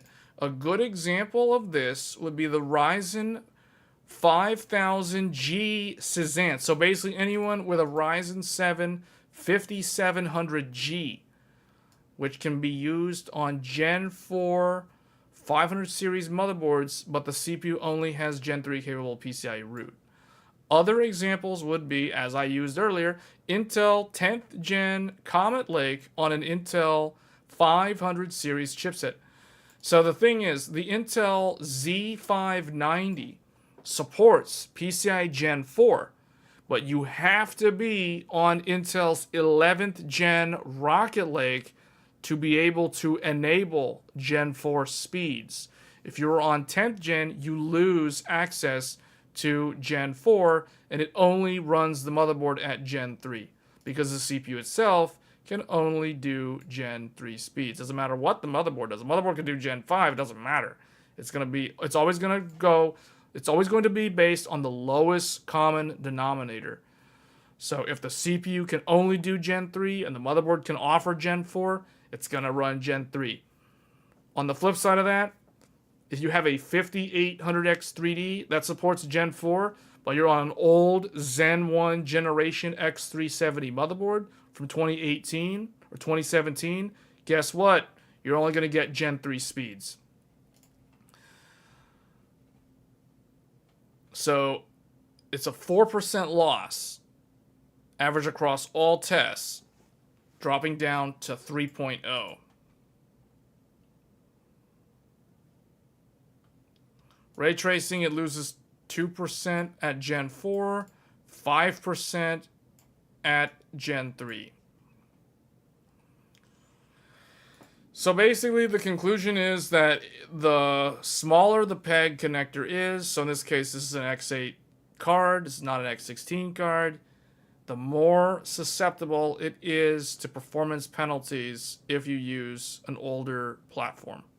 That's basically the conclusion.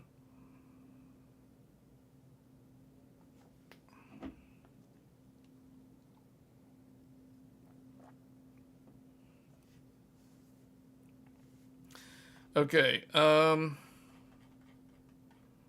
that's pretty much it for the RTX 5060 Ti.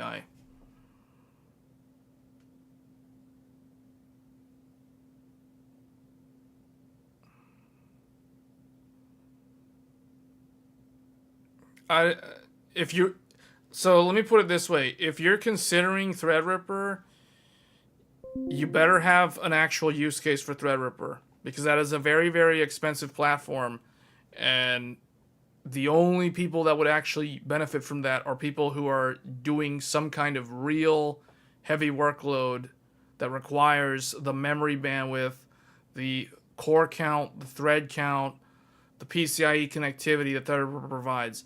Otherwise, you're much better off with a standard AM5 platform. So that's the power consumption of Threadripper is going to be significantly higher. But if you're only doing, like, okay, first of all, web surfing, I don't understand the question, because why would you buy Threadripper to surf the web? I don't understand. If that's what you want to buy it for, that doesn't make any sense. You want the power consumption for web surfing. Well,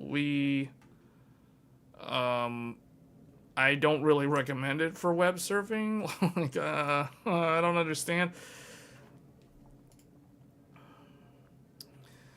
Most people are better off not getting Threadripper, because it is meant for a specific use case. Threadripper and YouTube hits different. I can't think of anyone that would build a Threadripper system just to surf the internet.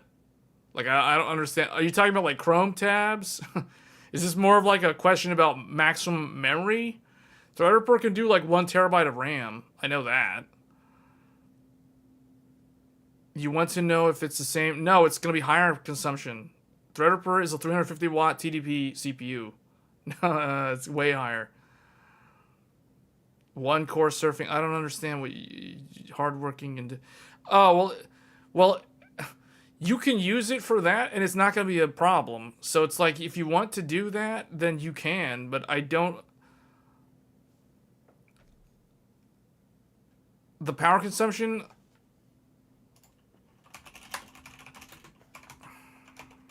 Let me see. Do they even do a review of this?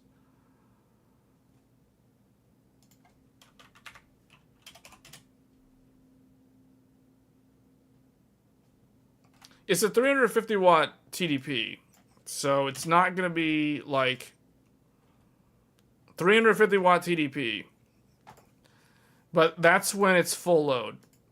What I can tell you is that if you're just surfing the web and doing nothing, it's going to be probably like 70, 80 watts, 60 watts, somewhere around there. Maybe less than I think about it. Probably 50 something. It's probably 50 something watts. Now that I think about it, if you're just doing nothing and all the cores are enabled, if you park cores, it's going to be lower. It equals for AM5. What do you mean it equals for AM5? When doing nothing?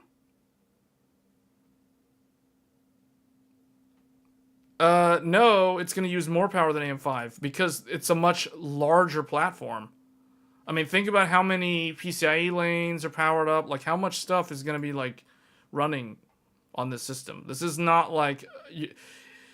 You're not going to run this thing like a laptop. I can tell you that. Does this look like it's supposed to use a little bit of power? Like...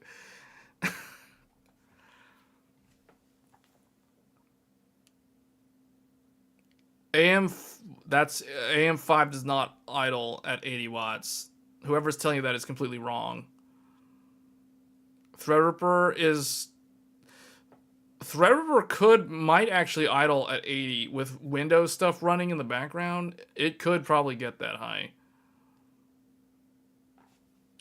But regular Ryzen is definitely not 80 watts. So I don't know. Whatever you're reading online is wrong. I can tell you that. But no, this will definitely have idle power. This will have a higher idle power consumption than AM5. That I know for a fact. Now, I don't know the exact number, but it's not going to be like the same as AMD. Yeah. So no, AM5 is going to idle at much, much lower numbers than Threadripper. Threadripper's idle, I don't know what it actually idles at. I mean, I don't have a power meter connected to it. I could probably look at it and see, but I don't understand, like, what's the concern here? Because this is not really a...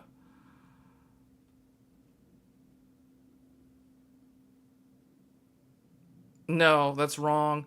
You have to look at the... You basically have to connect a kilowatt meter if you want to actually see the true numbers.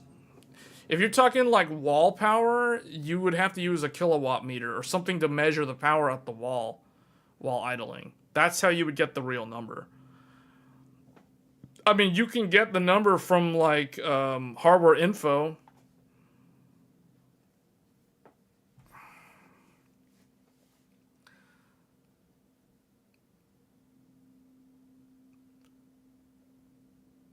I don't understand the use case. First of all, there's no reason to have two, like, dual PC setups for content creation don't make any sense. Because, like, that's unnecessary. And then even for something like live streaming doesn't need dual PC setups anymore. Because CPUs, like, for example, the 9950X3D. The 9950X3D is a 32-thread CPU. 16-core, 32-thread. This is more than enough for a all-in-one PC that can stream and game at the same exact time on one machine. There's no reason in 2025 to have to run a dual PC setup for, I don't know what you're talking, like, whatever the use case is, there's no reason to be doing dual PC. Like, in the case of Threadripper, if someone wanted Threadripper, they would need the memory and they would need the PCIe bandwidth. Because look how many PCIe lanes are on this chipset. Like, look at all these PCIe lanes. This is like so many PCIe lanes of Gen 5. The dark green is all Gen 5. The light green is all Gen 4. The yellow is the chipset Gen 4. There's so much PCIe on this platform that someone who needs multi-GPU for CUDA, some kind of use case there or whatever, or rendering, that kind of thing, Threadripper can do that from a client desktop perspective. But technically, you could build Threadripper to function as a full-on server, but I don't think that's a good choice for Threadripper, because Threadripper runs at a higher power limit than a typical EPYC CPU, meaning the core density, the watt per core on Threadripper is higher than the watt per core on EPYC. So if someone truly wanted to build a server, they're much better off going with EPYC. Now, I know it's going to cost even more than Threadripper to get an EPYC, but that would be the intended use case of EPYC if someone wanted to build a server. So I think we're talking about completely different things here. But this is a good discussion because I think a lot of the viewers don't really know much about this, like the use case that we're talking about here. But primary use case of Threadripper, anyone who needs like a client host for the render farm of whatever they're doing with compute, whether they're doing like AI model training or inferencing, and they're doing it locally, and they're not going to run something in the cloud. So we're talking on-prem, client-based, client-hosted, not cloud, because that's completely different. That's not going to be Threadripper. Threadripper is an excellent choice for that use case because they need the PCIe lanes. because of the PCIe lanes, they can benefit from that. So TRX50 Sage. So we'll use this as an example because this is my Threadripper motherboard, so I'm very familiar with it. And this isn't even the highest end Threadripper motherboard. This is a regular TRX50. But what you guys can see here is all the PCIe connectors. And these are like full 16. These are not like, oh, they look like they're 16, but there's only like 2 or 4 of them. No, these are all 16, except for one of them, except for this one down here. All of them are X16. So you're getting a ton of full GPU 16-lane connectivity on this platform. You do not get that on a regular AM5 platform, and that is the reason why Threadripper commands a higher price point, because it offers all the PCIe lanes. On top of that, it offers quad or octa-channel memory depending on the motherboard, or I guess the CPU, because there's Threadripper and there's Threadripper Pro. Threadripper is quad channel. Threadripper Pro is 8-channel memory. So this is like, this is like way, almost completely out of the realm of like the people that are watching the stream right now. They don't actually know what they would ever use this platform for. Will you try 64 by 4 5600 or even 6000 on X870E? You're talking about the new Micron kit that came out recently. If I can get a hold of those kits, I just can't get them in my area. Possibly. Most likely, the 5600 speed will probably work. The 6000 speed, I don't know if that will work, because that is a ton of RAM to try to push that kind of speed. The other thing that I want to point out, guys, that a lot of people don't talk about, is the more RAM you have, the harder it is for the CPU and the motherboard to maintain low power operation for memory. For example, if you put the computer to sleep, so if you use S3 standby, for example, or suspend to RAM, also called in the Windows XP and Windows 7, it was called, I think in Windows 7 they called it sleep, and in Windows XP it was called standby. If you use standby or sleep on your desktop PC, the more RAM you have, and the higher the speed of the RAM is, the harder it is for the platform to maintain the memory state at low power operation. So basically what that means is if you have 256 gigs of RAM and you put all 256 gigs to sleep, that low power draw to maintain that transient state of the memory holding your data, because when you guys put the computer to sleep, it suspends it to the RAM. So all the programs, the apps that are running, and you put the computer to sleep, everything gets put into RAM and it's written to RAM and it sits in the RAM. But the more RAM you have, the harder it is for the low power to maintain the integrity of the data while the RAM is in such a low power state. So I don't know what the limit is. I know that around 192 to maybe 256, it becomes really, really challenging for things like sleep mode to work properly with like reliable data in memory at very low power. So 256 gigs of RAM is going to be a real, real challenge, especially when you start pushing the speed high. Because when you wake the computer from sleep, that transient spike to bring everything back up to high power, to get the RAM to clock back up to 6,000 megatransfers, especially when it's 256, is going to be extremely challenging to do. So I don't know. At some point in the future, that's a great question. I do want to test 256 gigs of RAM on any of those platforms in the future. But I think for most people, there may be some challenges, not only with getting it to run at high speeds like 6,000, but assuming you can get it to run at 6,000 with 256 gigs on a 2D PC dual channel system, that might just be too much for the system to handle if it's using low power state. But that is something that is worth looking into in the future. But yeah, if I can get a hold of that RAM, I will probably do a video about it. If I can get a hold of the RAM, I will do a video about it. So yeah, I can tell you, I'll definitely make the video if I can get the RAM. The challenge is the RAM. Like, the RAM's not easy to get right now, but as time goes by, it'll become easier to get. So that's more like future content related to DDR5. But yeah, I appreciate the question.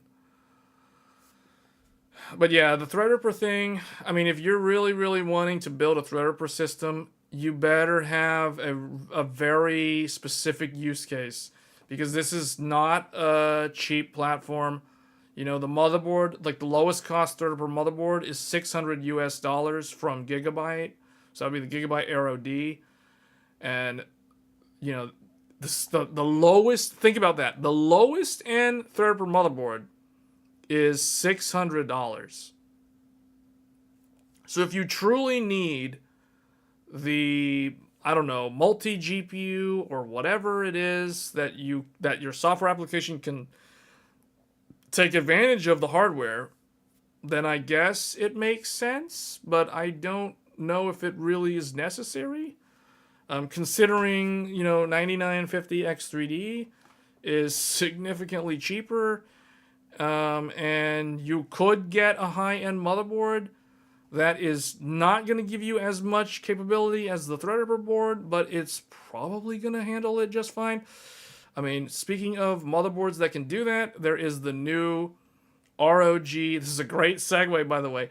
The ROG Crosshair X870E Extreme is launching very soon. So those of you that are interested in Threadripper, maybe you should consider something like this as an alternative with a 9950 X3D, for example, because the ROG Crosshair Extreme is actually looking like it might be a really good choice for someone who is on the fence about whether or not they should get Threadripper. It's like, do you want Threadripper, or can you get away with something like this? Yeah, the Godlike is another good choice. The Godlike actually gives you an X4 slot, which this Extreme doesn't have, unfortunately. But the Extreme does have a Slim SAS, so you get Slim SAS on the Extreme. You trade that for an X4 on the Godlike. But both the Godlike and the Extreme are kind of like the top two AM5 motherboards. These motherboards have like everything that you could possibly imagine that you would ever need with a desktop machine. And some of these features you don't even know that you would need. You know, so there's things like that that are hidden away in here.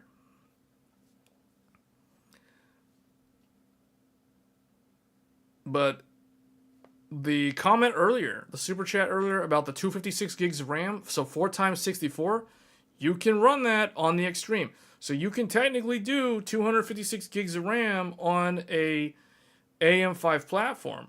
Whereas with Threadripper, it's like, yeah, you can do 256 gigs. You could do 512 gigs of RAM if you... But the cost keeps going up because the CPU is way more expensive. The motherboard is also expensive. The RAM is registered DDR5, so it's RDIMM, which is also more expensive. So the RAM is more expensive, the CPU is more expensive, the motherboard is also very expensive. So the entire platform is incredibly, we'll say, cost prohibitive to most people building a PC. That I can't stress this point enough. It's like you better have a very, very specific use case that can benefit from Threadripper versus using a regular Ryzen platform to do the exact same thing. So anyway, the ROG Crosshair Extreme, so let's talk about this. This motherboard is for the person who, basically what I just described, someone who was looking at Threadripper, but may not actually need Threadripper. So this has the dual X8 Gen 5 or the full X16 Gen 5 for the PCIe. It has a super thick with a metal heat pipe Gen 5 heatsink, and then it has this plate that covers up more SSDs. These are more Gen 5 SSDs under here. And then in addition to that, it has the DIMM.2 on the right. So let's go ahead and look at the gallery here. So we've got the DIMM.2 right here next to the RAM. So this is the DIMM.2. So you got two more, I believe those are the Gen 4 SSDs, and you have Gen 5 SSDs like under this large heatsink. You have the big Gen 5 heatsink right there.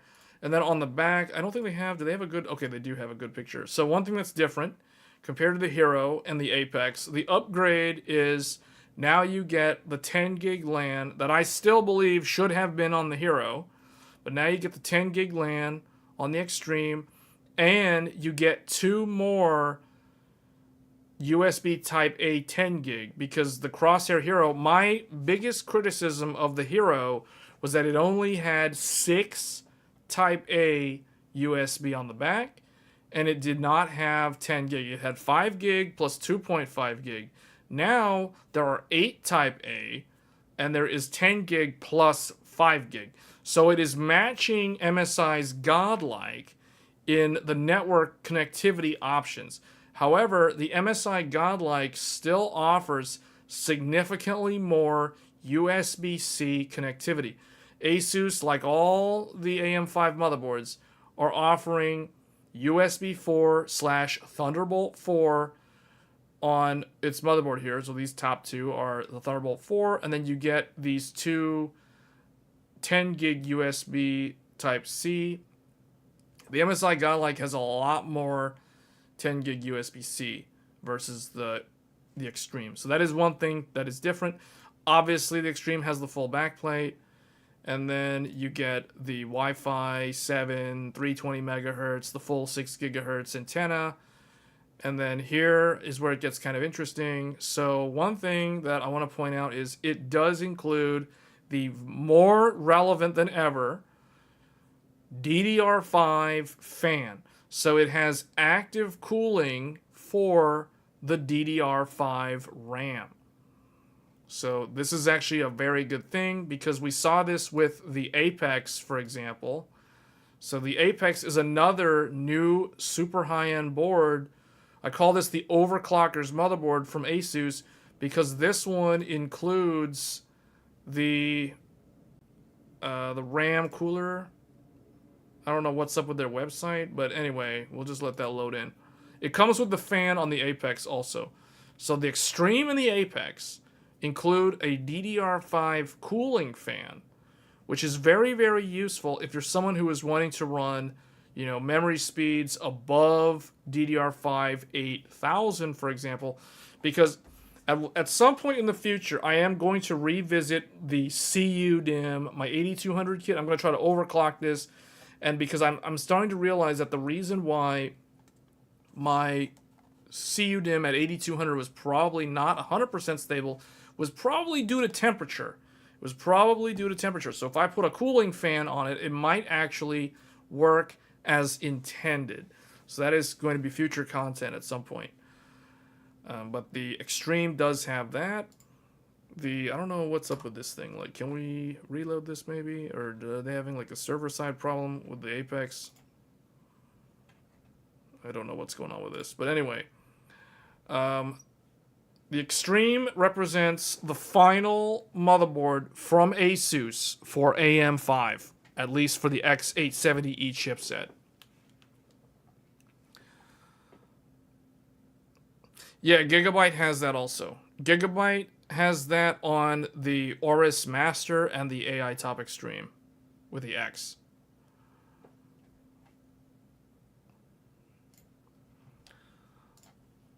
Let's go over the tech specs here.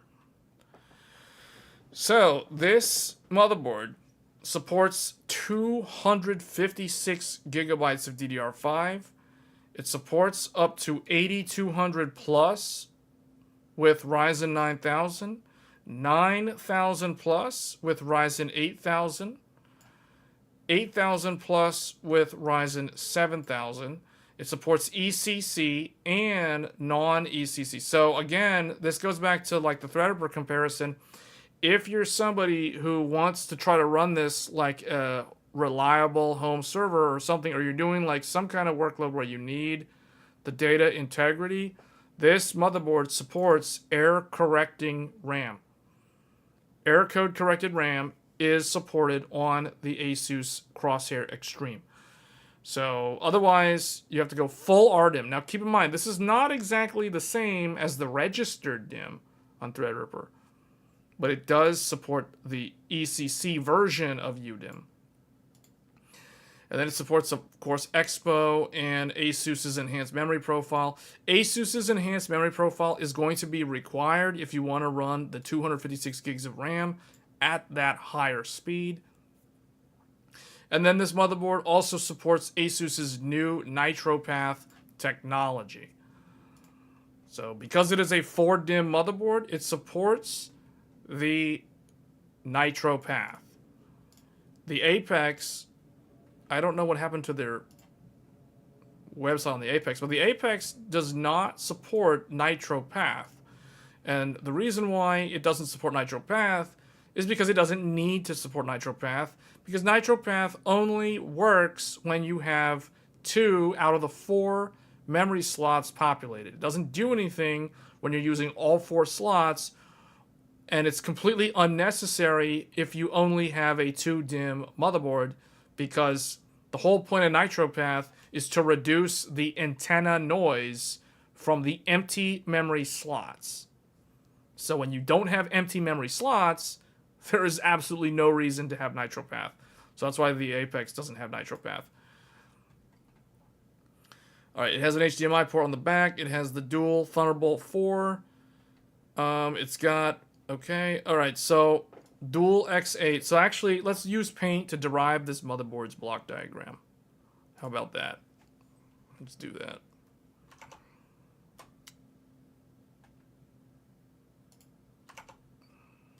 Okay. So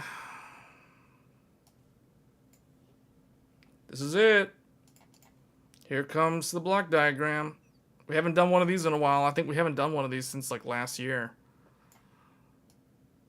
So this is going to be... I need to position this so that it's going to fit all this stuff. So we have the CPU, and then we have the dual chipset.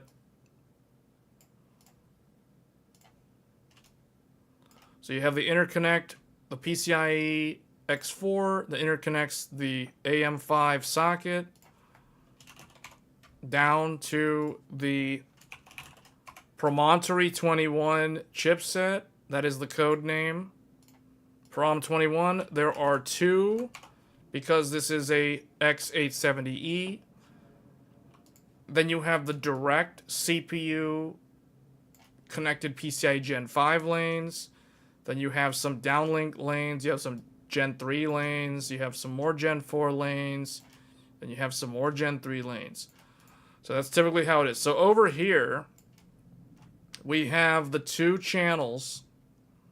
You have the 2 memory channels. So you have DDR5 channel A and B. So you have A and B, and these are 2 DPC, so that means you would have up to 4 sticks of RAM. You have A1, A2, B1, B2, etc. So that's the memory interface on the right-hand side because the memory controller is over there. And then on this side, we have... The first thing here is going to be a switch. Immediately there's a switch. In fact, we're going to have to make it large. So I'm going to put it over here. And then we have a Gen 5. So basically the top M.2, what is the nomenclature they're using? Like, how are they naming? Okay, M.2 _1, because Asus never shows the block diagram. Unless it's Threadripper. They do provide the block diagram for Threadripper, but they do not provide it for standard consumer desktop. So you have the first Gen 5 SSD. That's the one with the really thick heatsink. And then you have a switch or a splitter. Well, technically it's a switch. And then you have 4 things that connect off of this switch. You have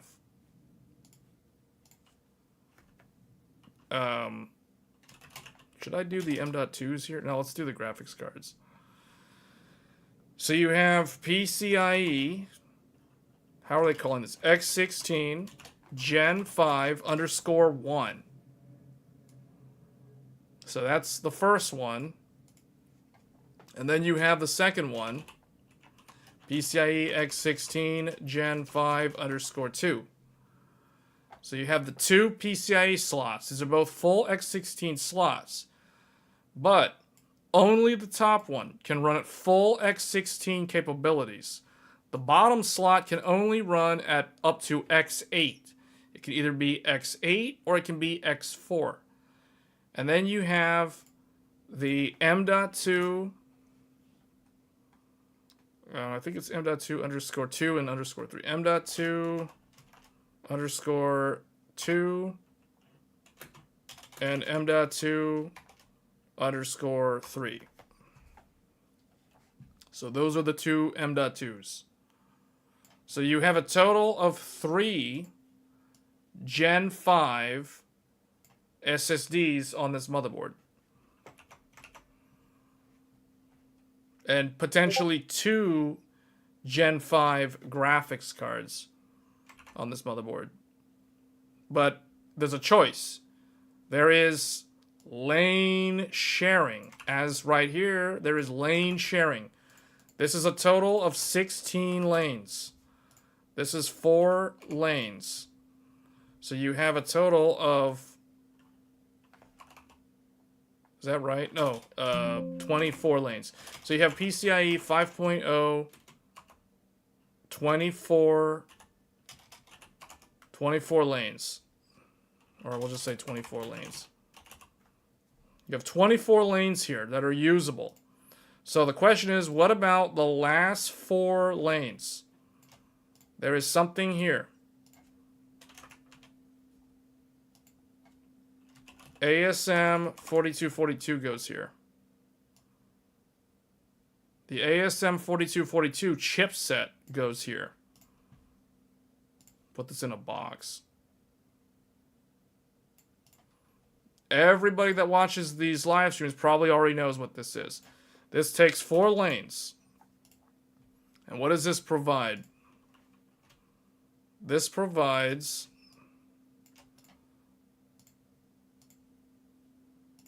the dual USB 4. So this is your 40 gigabit USB 4 on the back of the motherboard. Dual.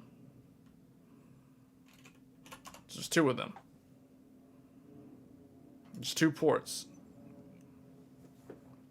So you have ASM 4242, and then you have this switch over here for all this other stuff. So you can see there's a lot of stuff that connects directly into the CPU, completely bypassing the motherboard chipset. The only things that connect through the chipset are the things that are down here. That's the chipset. Oh, by the way, this, you can think of it as the north bridge and the south bridge. If we're talking like old school computer architecture, chipset design. The north bridge doesn't exist on the motherboard anymore. It's basically the system on chip. So it's basically part of the actual Ryzen CPU. The south bridge is basically the actual chipset now. So this is the south bridge. So those are the 24 lanes. 16 plus 4 plus 4 equals 24 lanes. Total Gen 5 lanes are going to be 28 lanes, but 4 of them are the downlink to connect to the chipset. Then you have 4 this way as well. So over here, we have PCIe 4.0 x 4. 4 lanes available. And over here, we have PCIe 3.0 X4 / SATA X4. And likewise down here, we have PCIe 4.0 X8.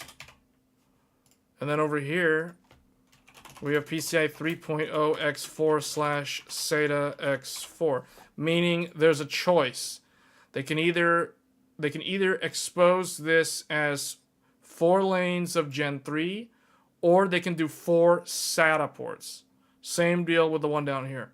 So what Asus has done is on this one, they have provided the SATA ports.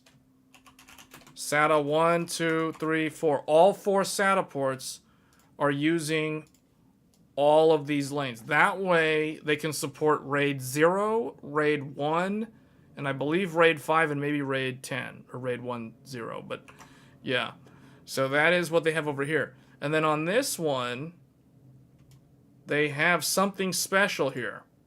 They call this the SlimSAS connector. So once again, the SlimSAS connector makes its return on another Asus AM5 motherboard. The last time we saw the SlimSAS was on the Hero. So here it is. SlimSAS, once again, is here. And it's using all 4 of those available lanes. So you get a SlimSAS connector on the Extreme. Oh, and I forgot to write the name. For those that are tuning in, this is the X870E Crosshair Extreme. Spelled with an E. That is the name. The ROG.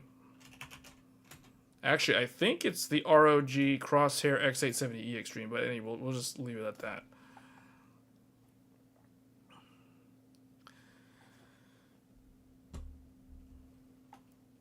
Okay, and then down here, we have 8 lanes available. So here, they have something, another thing they put special here. This is an exclusive. Well, it's not an exclusive because it's also on the Apex. But they have an Asus proprietary connector here called the DIM.2. Or the DIM.2? Like, what's the acronym? DIM.2? Is that the correct spelling? Yes, that's how they spell it. The DIM.2 connector. And this has that double-sided thing that plugs into the board, and that offers DIM.2_1 and DIM.2_2. And these are, as you guys can tell, PCIe Gen 4 capable SSDs. So you could put 2 SSDs down here. So we are currently, so this motherboard supports 1, 2, 3, 4, 5 SSDs, plus the ability to either use an additional 6 SSD, as I have a video showing how to do this with the Hero. So you could technically do 1, 2,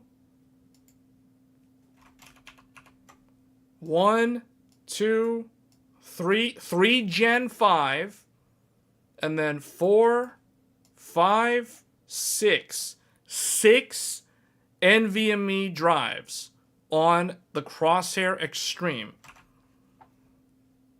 where 3 of them are Gen 4 and 3 of them are Gen 5. So pretty interesting motherboard. It's got a lot of capabilities. And then over here, we have 10 gig LAN. This requires 2 lanes of Gen 3 speed. We have two videos on the channel. One was recently with the Wavelink adapter, showing that you only need 2 lanes of Gen 3 to achieve full 10 gig networking, and that is exactly how Asus has done it here. And then we have 2 more lanes. One more for the second LAN, the 5 gig LAN. That's going to be 1 lane, because that's literally half of the 10 gig. And then the final lane, the last lane, the remaining 1 lane is for Wi-Fi 7. There you go. And that is the block diagram for the X870E Crosshair Extreme.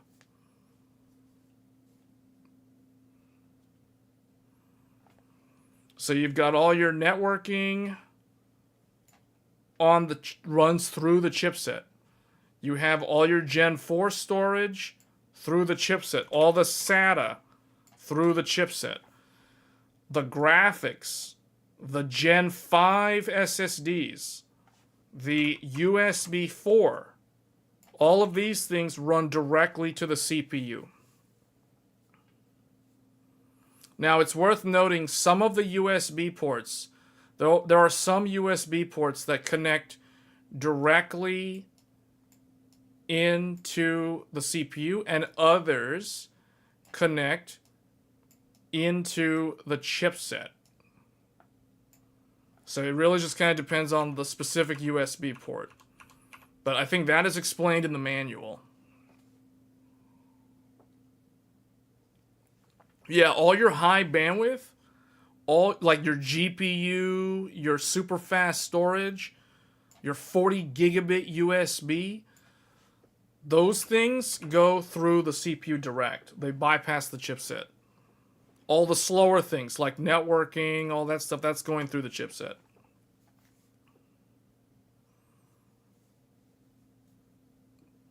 So that's pretty much it. This is the highest end board from Asus.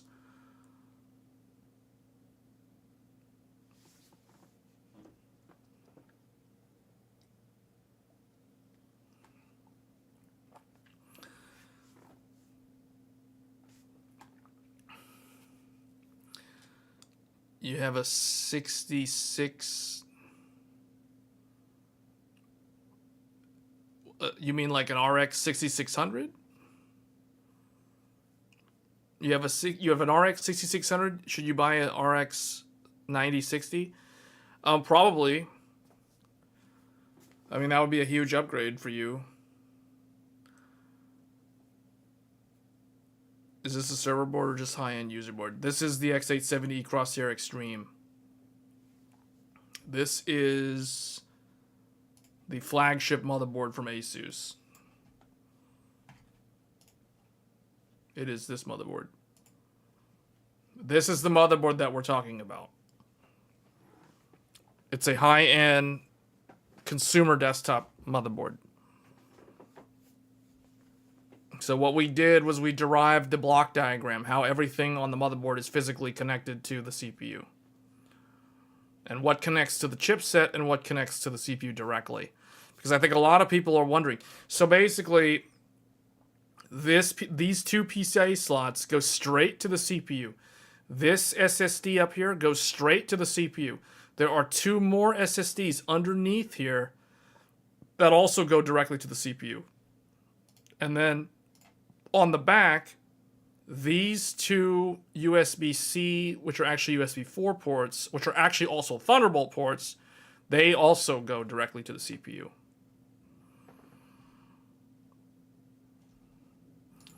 Did they fix this website on this one? I don't know what's up with the Apex. Asus has got some kind of server-side problem with the Apex, because I kind of wanted to do a comparison, but I don't know what is going on with that web page. But anyway,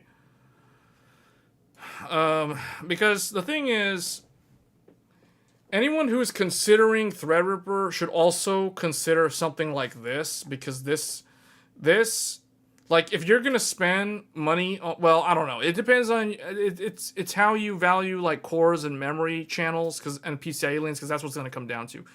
Because a Threadripper is typically going to be... Threadripper motherboards, like... Okay, here's the ironic thing. This motherboard is actually more expensive than the Threadripper motherboard.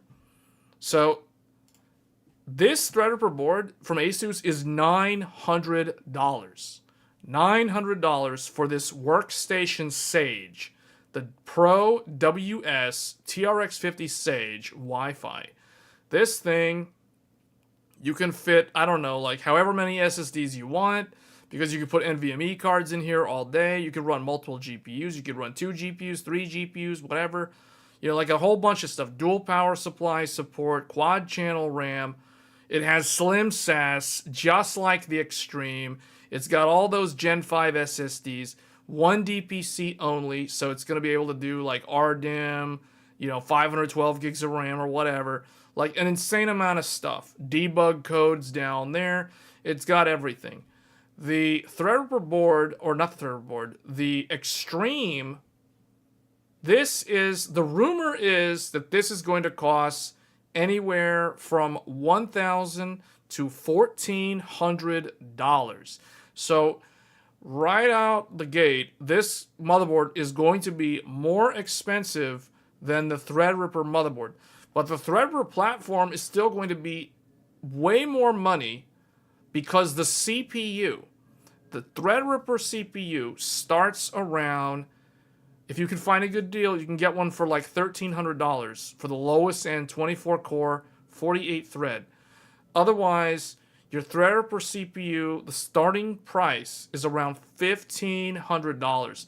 So $1,500 plus $900. And then on top of that, you have to buy the more expensive RDIMM DDR5, the server memory. You cannot use regular UDIMM DDR5 with Threadripper. It requires server memory. So, and the server memory costs more money than the DDR5. So the CPU is more expensive, like significantly more expensive, and the RAM is significantly more expensive. So even though the Extreme costs more money than the Sage, the platform cost of Threadripper is still going to be way more than the total cost of a Ryzen flagship desktop. Meaning you could buy the highest end motherboard, this motherboard, or the Godlike, and you would still save a lot of money on the CPU and a lot of money on the RAM. And you can technically run 256 gigs of RAM on this motherboard if you need that much RAM. But anyone considering Threadripper probably, they already know that they need a lot of RAM. So they're not really concerned with like super high speeds at that point.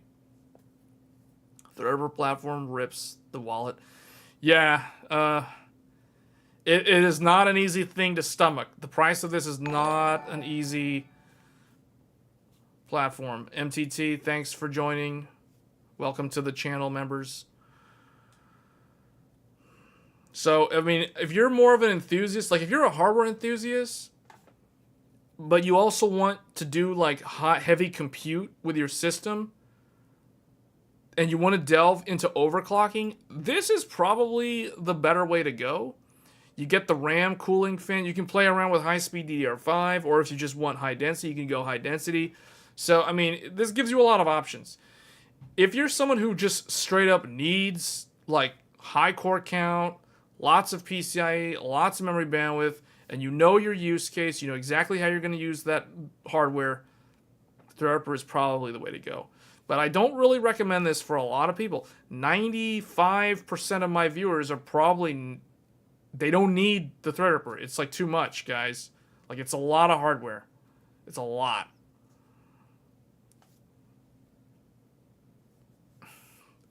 The cute little fan is worth $1,400. It also comes with the Apex. I mean, if this website would load, like if the Apex would work, I don't understand what happened to Asus's Apex page, but yeah, I don't know what happened. Don't know what happened to their gallery, but the Apex comes with a memory cooler. So, let me see. What if we... Z890... Z890 Apex. Let's go to the Intel one.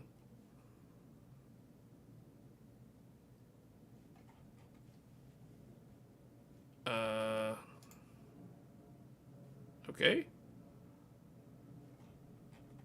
They're probably having some kind of server-related problem with their website because I don't know why that's having a problem. What if we duplicate from here?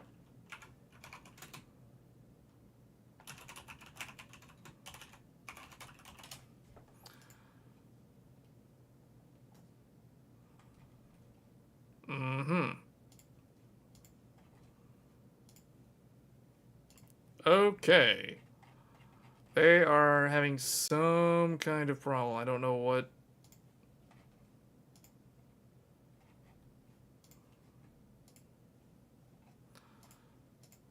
Yeah, that's cool. Anyway. So yeah, this is the latest and greatest motherboard from Asus.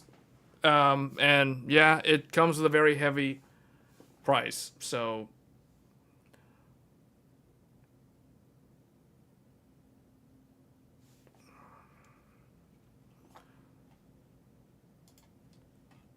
why are they having a problem with this? This shouldn't be a problem. One thing I will say, like Asus corrected the problem that the Apex had previously. So man, that's why I really want these images to load. I don't understand. Like, is it having a problem over here?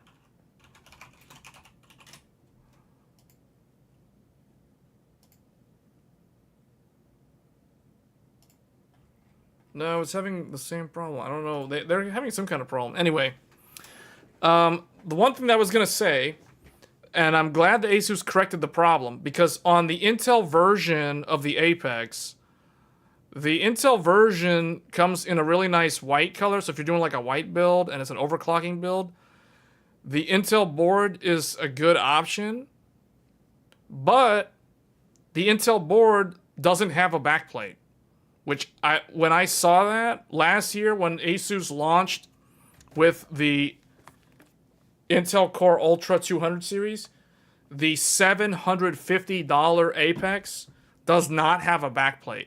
And when I saw that, I was like, wait a minute. Really? They're going to launch a $750 overclockers motherboard and not include a backplate?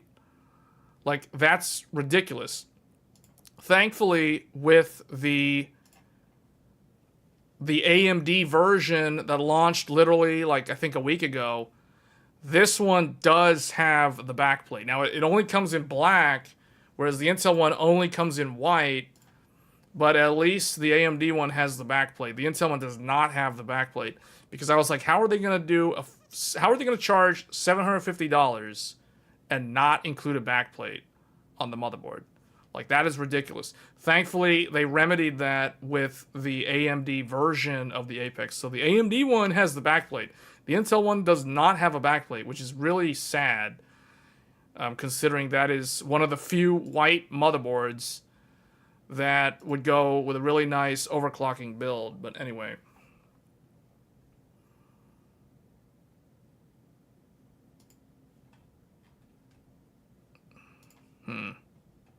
Yeah, I don't know why this page loads good. That one's not loading good for some reason.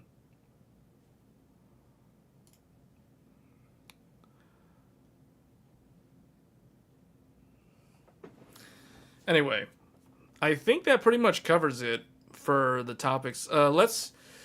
We already talked about Clair Obscure Expedition 33. We will be live streaming this game next weekend. We may even be streaming it next Friday, possibly. I don't know. But yeah, we will be covering this game in depth next week. So we're literally only a week out. And then we're definitely covering Night Rain, and then I think we may cover Death Stranding 2.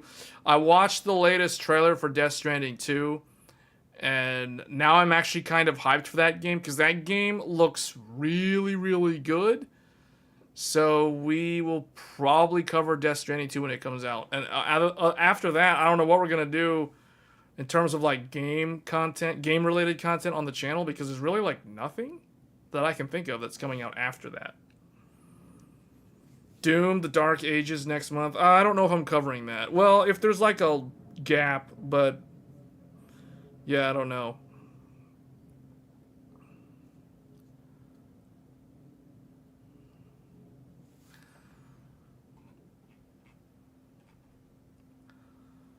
Yeah, I think this game's gonna be hard to run though.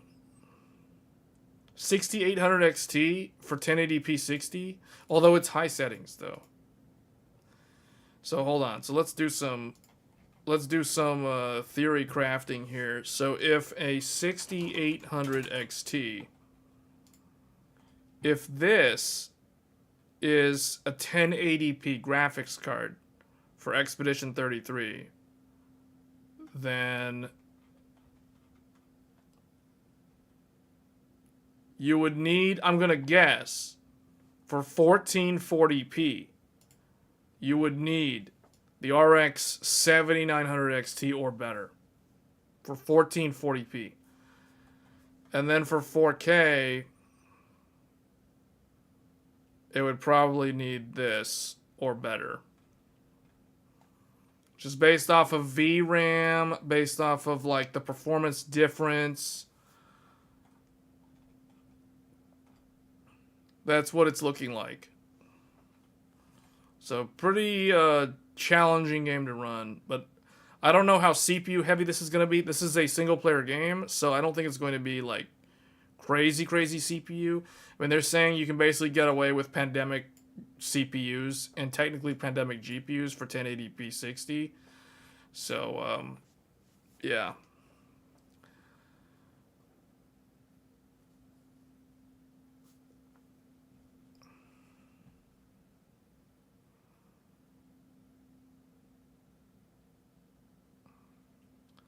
Lost Soul Aside. Oh, yeah. Unfortunately, Lost Soul Aside comes out on the exact same... Isn't it the exact same day as Elden Ring Night Rain?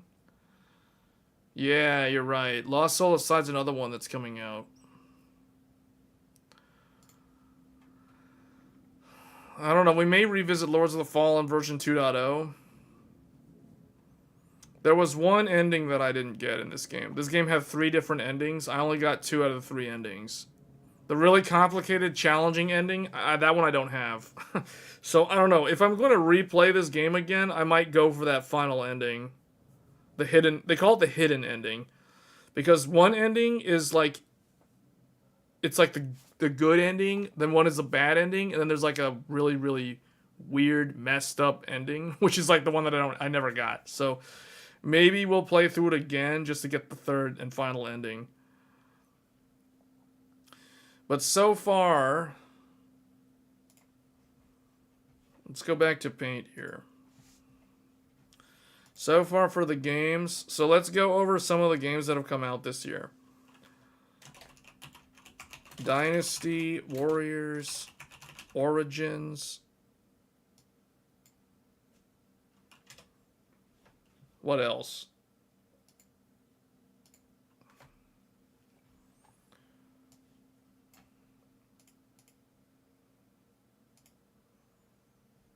What else came out this year, guys? Oh, Ninja Gaiden 2 Black. Although that's basically like a remaster. I don't know. Oh, Kazan was March. Hold on, let's go in order here. I'm not going to count games that came out last year, so no Final Fantasy VII, even though that's on PC now. This is the game that I always forget. Like a Dragon, Pirate, Yakuza. I always forget that.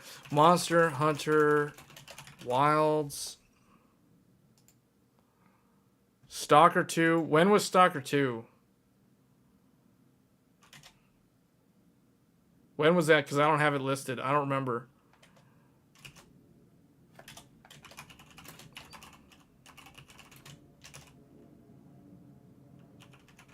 First Berserker Kazan. Stalker 2 was last year. That doesn't even count. That's why I didn't... Okay, I was like, I don't recognize that. Oh, I forgot about Assassin's Creed Shadows.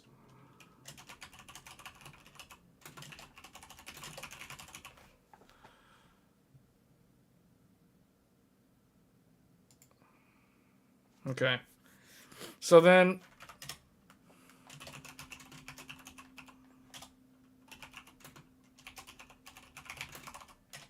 And then... Is Night Rain like one word? It's one word. Elden Ring, Night Rain. Dune Awakening got pushed. It was supposed to come out next month. I think it got pushed to the summer.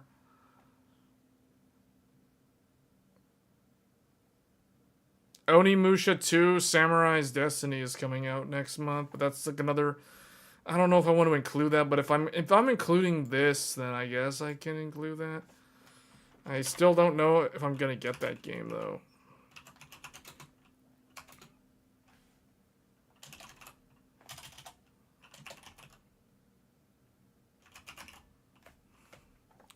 When is Doom coming out? I don't even know. Shows how much I care about first-person shooters. What month is that? Is that next month? Is that June? AI Limit. What AI? Is that the game that came out in January? No, that's a different game. Okay, that's the 30th. That means it's like right after Night Rain. Oh, that game that you mentioned earlier, the one with the weird name. What was that game? Lost Soul Aside. Lost Soul Aside, and then Doom, and then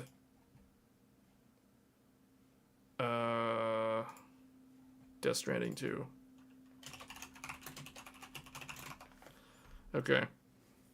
So this is pretty much the list. And then sometime way later on, Ninja Gaiden 4. What's Towerborn? When is that coming out? I don't even know what that is.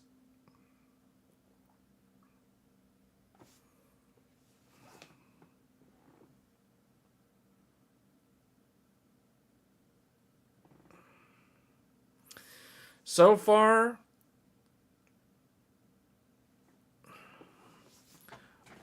yeah, I don't count those games. Rise of the Ronin doesn't count. Just like I didn't count. I mean, you could say the same thing with Final Fantasy VII Rebirth. That was also this year on PC, but I don't count those. I only count them when they originally come out, so those don't count. Because they're not going to be eligible for any awards since they came out last year. They're only graded last year. So, yeah, no. Same thing with The Last of Us Part 2. That's why we're not including Last of Us Part 2. That's another one that came out on PC. So this is pretty much it. Like, I feel like there's one that I'm forgetting though. That's way out. Like, oh, GTA 5, GTA 6. We don't actually know. Like GTA 6, if it doesn't have, if there's no trailer, like absolutely mentioning, like this year, I'm not gonna include it on the list. Okay, you want me to pick my favorite game? Well, first of all, these games aren't even out yet, so we're gonna kind of have to move them down. But out of the games that are out right now, absolutely Monster Hunter Wilds it's straight up better than all these other ones. Like, if you wanted me to tell you Game of the Year right now, as it stands right now, Game of the Year, in my mind, Monster Hunter Wilds. Hands down, 100% Game of the Year. That's straight up Game of the Year. Monster Hunter Wilds. Like, absolutely it's Monster Hunter Wilds. Out of all the games that are coming out this year, Dynasty Warriors Origins, no. Ninja Gaiden Black was a great, like, UE5 version of the original, but no. Like a Dragon Power Yakuza, this franchise always is very good quality, but for some reason, it just doesn't grab my attention the way, like, other games do. Oh, Kingdom Come Deliverance 2 was another one that came out this year, but I don't remember when it came out. Yeah, that one's one that we should have listed. I don't remember. Was that February? That's another game that's like a huge time sink, though, and there's like so many different... Oh, Monster Hunter is a huge time sink, though. Avowed is another one, isn't it? So there's two more that should be on this list, but we're going out of order. Wasn't Avowed this year? Avowed, Kingdom Come, Deliverance 2. These two games are supposed to be like somewhere up here somewhere. But we'll just put them in here.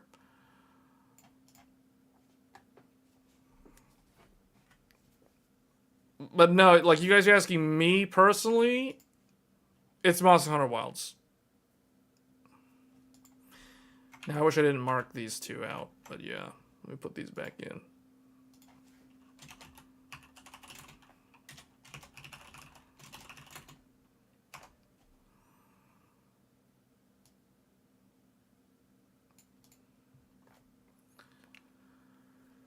So, this is my game of the year out of this list so far. I mean, I'll tell you the games that I have played out of this list.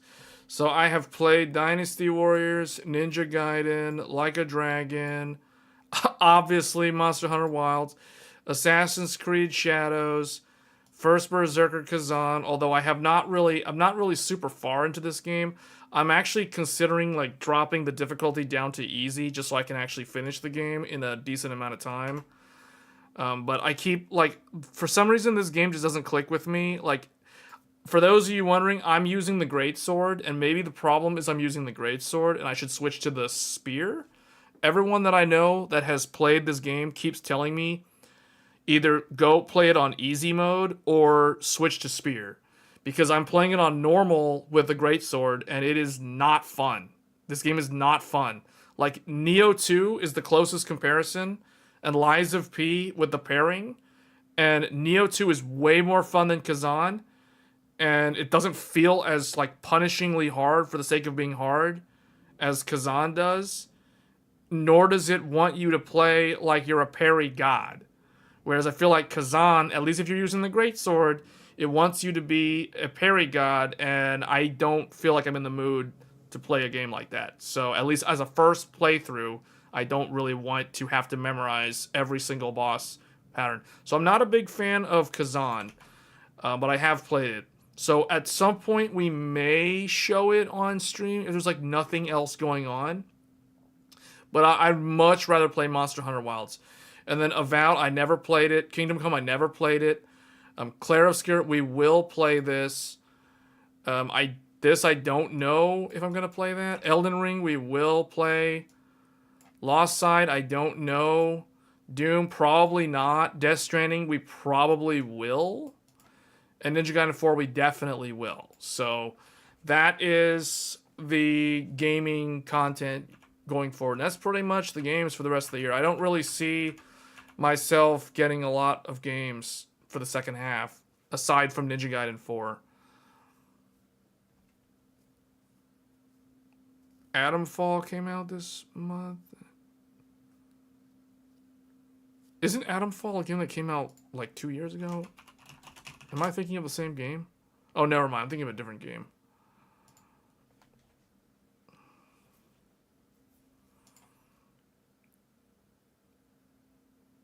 What is the most hated game? I don't know. You mean like games that came out this year? I haven't really... There's not really a game that I've played that I dislike this year. I mean, usually if out of all the games that I've played, like, this game was given to me for free. Well, I guess I say free. This was given to me from Intel. And we tried to do the B580 stream because of that. And it was a complete fail.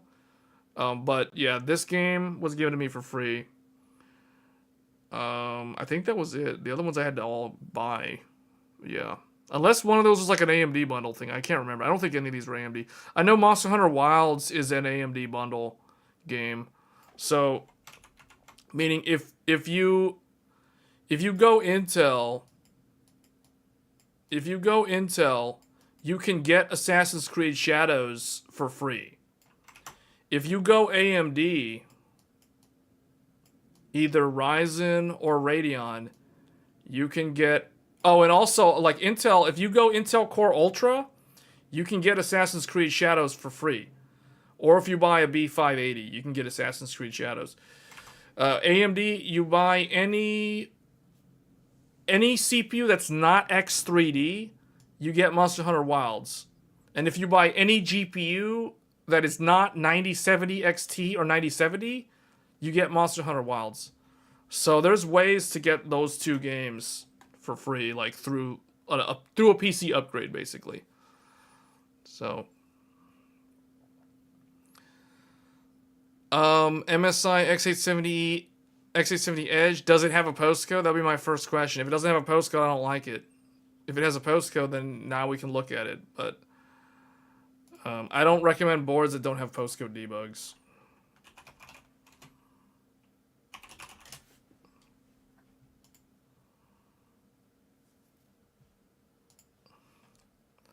Okay, yeah, this one.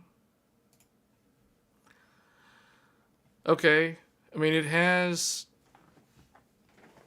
This is X870E. That's good. I mean, it looks like the it looks like it's somewhere between the Tomahawk and the Carbon. So I would guess this is like around $400 if I had to guess the price on this board. Just by looking at it. 4 M.2. 1, 2, 3, 4. 4 M.2, 4 SATA, the push button for the GPU, extra power for the PCIe. I don't know. This is like an X1 slot or X4 slot. I don't know how the slots are allocated. Let's see. So 256 gigs of RAM. Supports QDIM and bypass mode. HDMI on the back. USB 4 like everyone else. You get a Gen 5 X16 and a... Okay, so the middle one is an X1 PCIe Gen 3. And then you have a Gen 4 X4. That's not bad. I mean, that's kind of like the... It's like one of those gigabyte boards. It's kind of like the Extreme AI Top, except the Extreme AI Top is an X2 and an X8 Gen 5 CPU connected one. Gen 5. Oh, they're doing the bandwidth sharing like they do on the Tomahawk and the Godlike. Okay. So that's cool. USB 4 and the M.2_2 share PCIe Gen 5 X4 bandwidth. Both run at PCIe X2 when a device is installed in M.2. Okay, what I can tell you is this is enough bandwidth for the dual 40 gig. So that's good. MSI is the only one that does this. I don't know why. They're the ones that figured out how to do this, how to do what I call bandwidth sharing. So it is lane sharing, but it is still allowing you to use multiple components. Meaning, like if you install an SSD and you are using USB 4, but they're sharing the exact same lanes, they let you run them simultaneously. So that's actually kind of cool. But yeah, this is a decent motherboard. I mean, I don't see anything like super crazy good or anything really bad about it. It has the 320 megahertz Wi-Fi. That's the one that you want to see. 5 gig LAN. So it basically is a better version of the Tomahawk, but it's more expensive than the Tomahawk. So yeah, that's a pretty good board.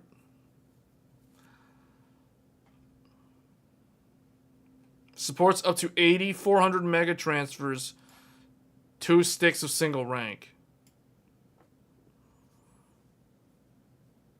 So if someone's doing a white build, this is a good one. For like a standard like gaming PC in an aquarium case. Now, I don't normally recommend aquarium cases, but I mean, this one would look good in one.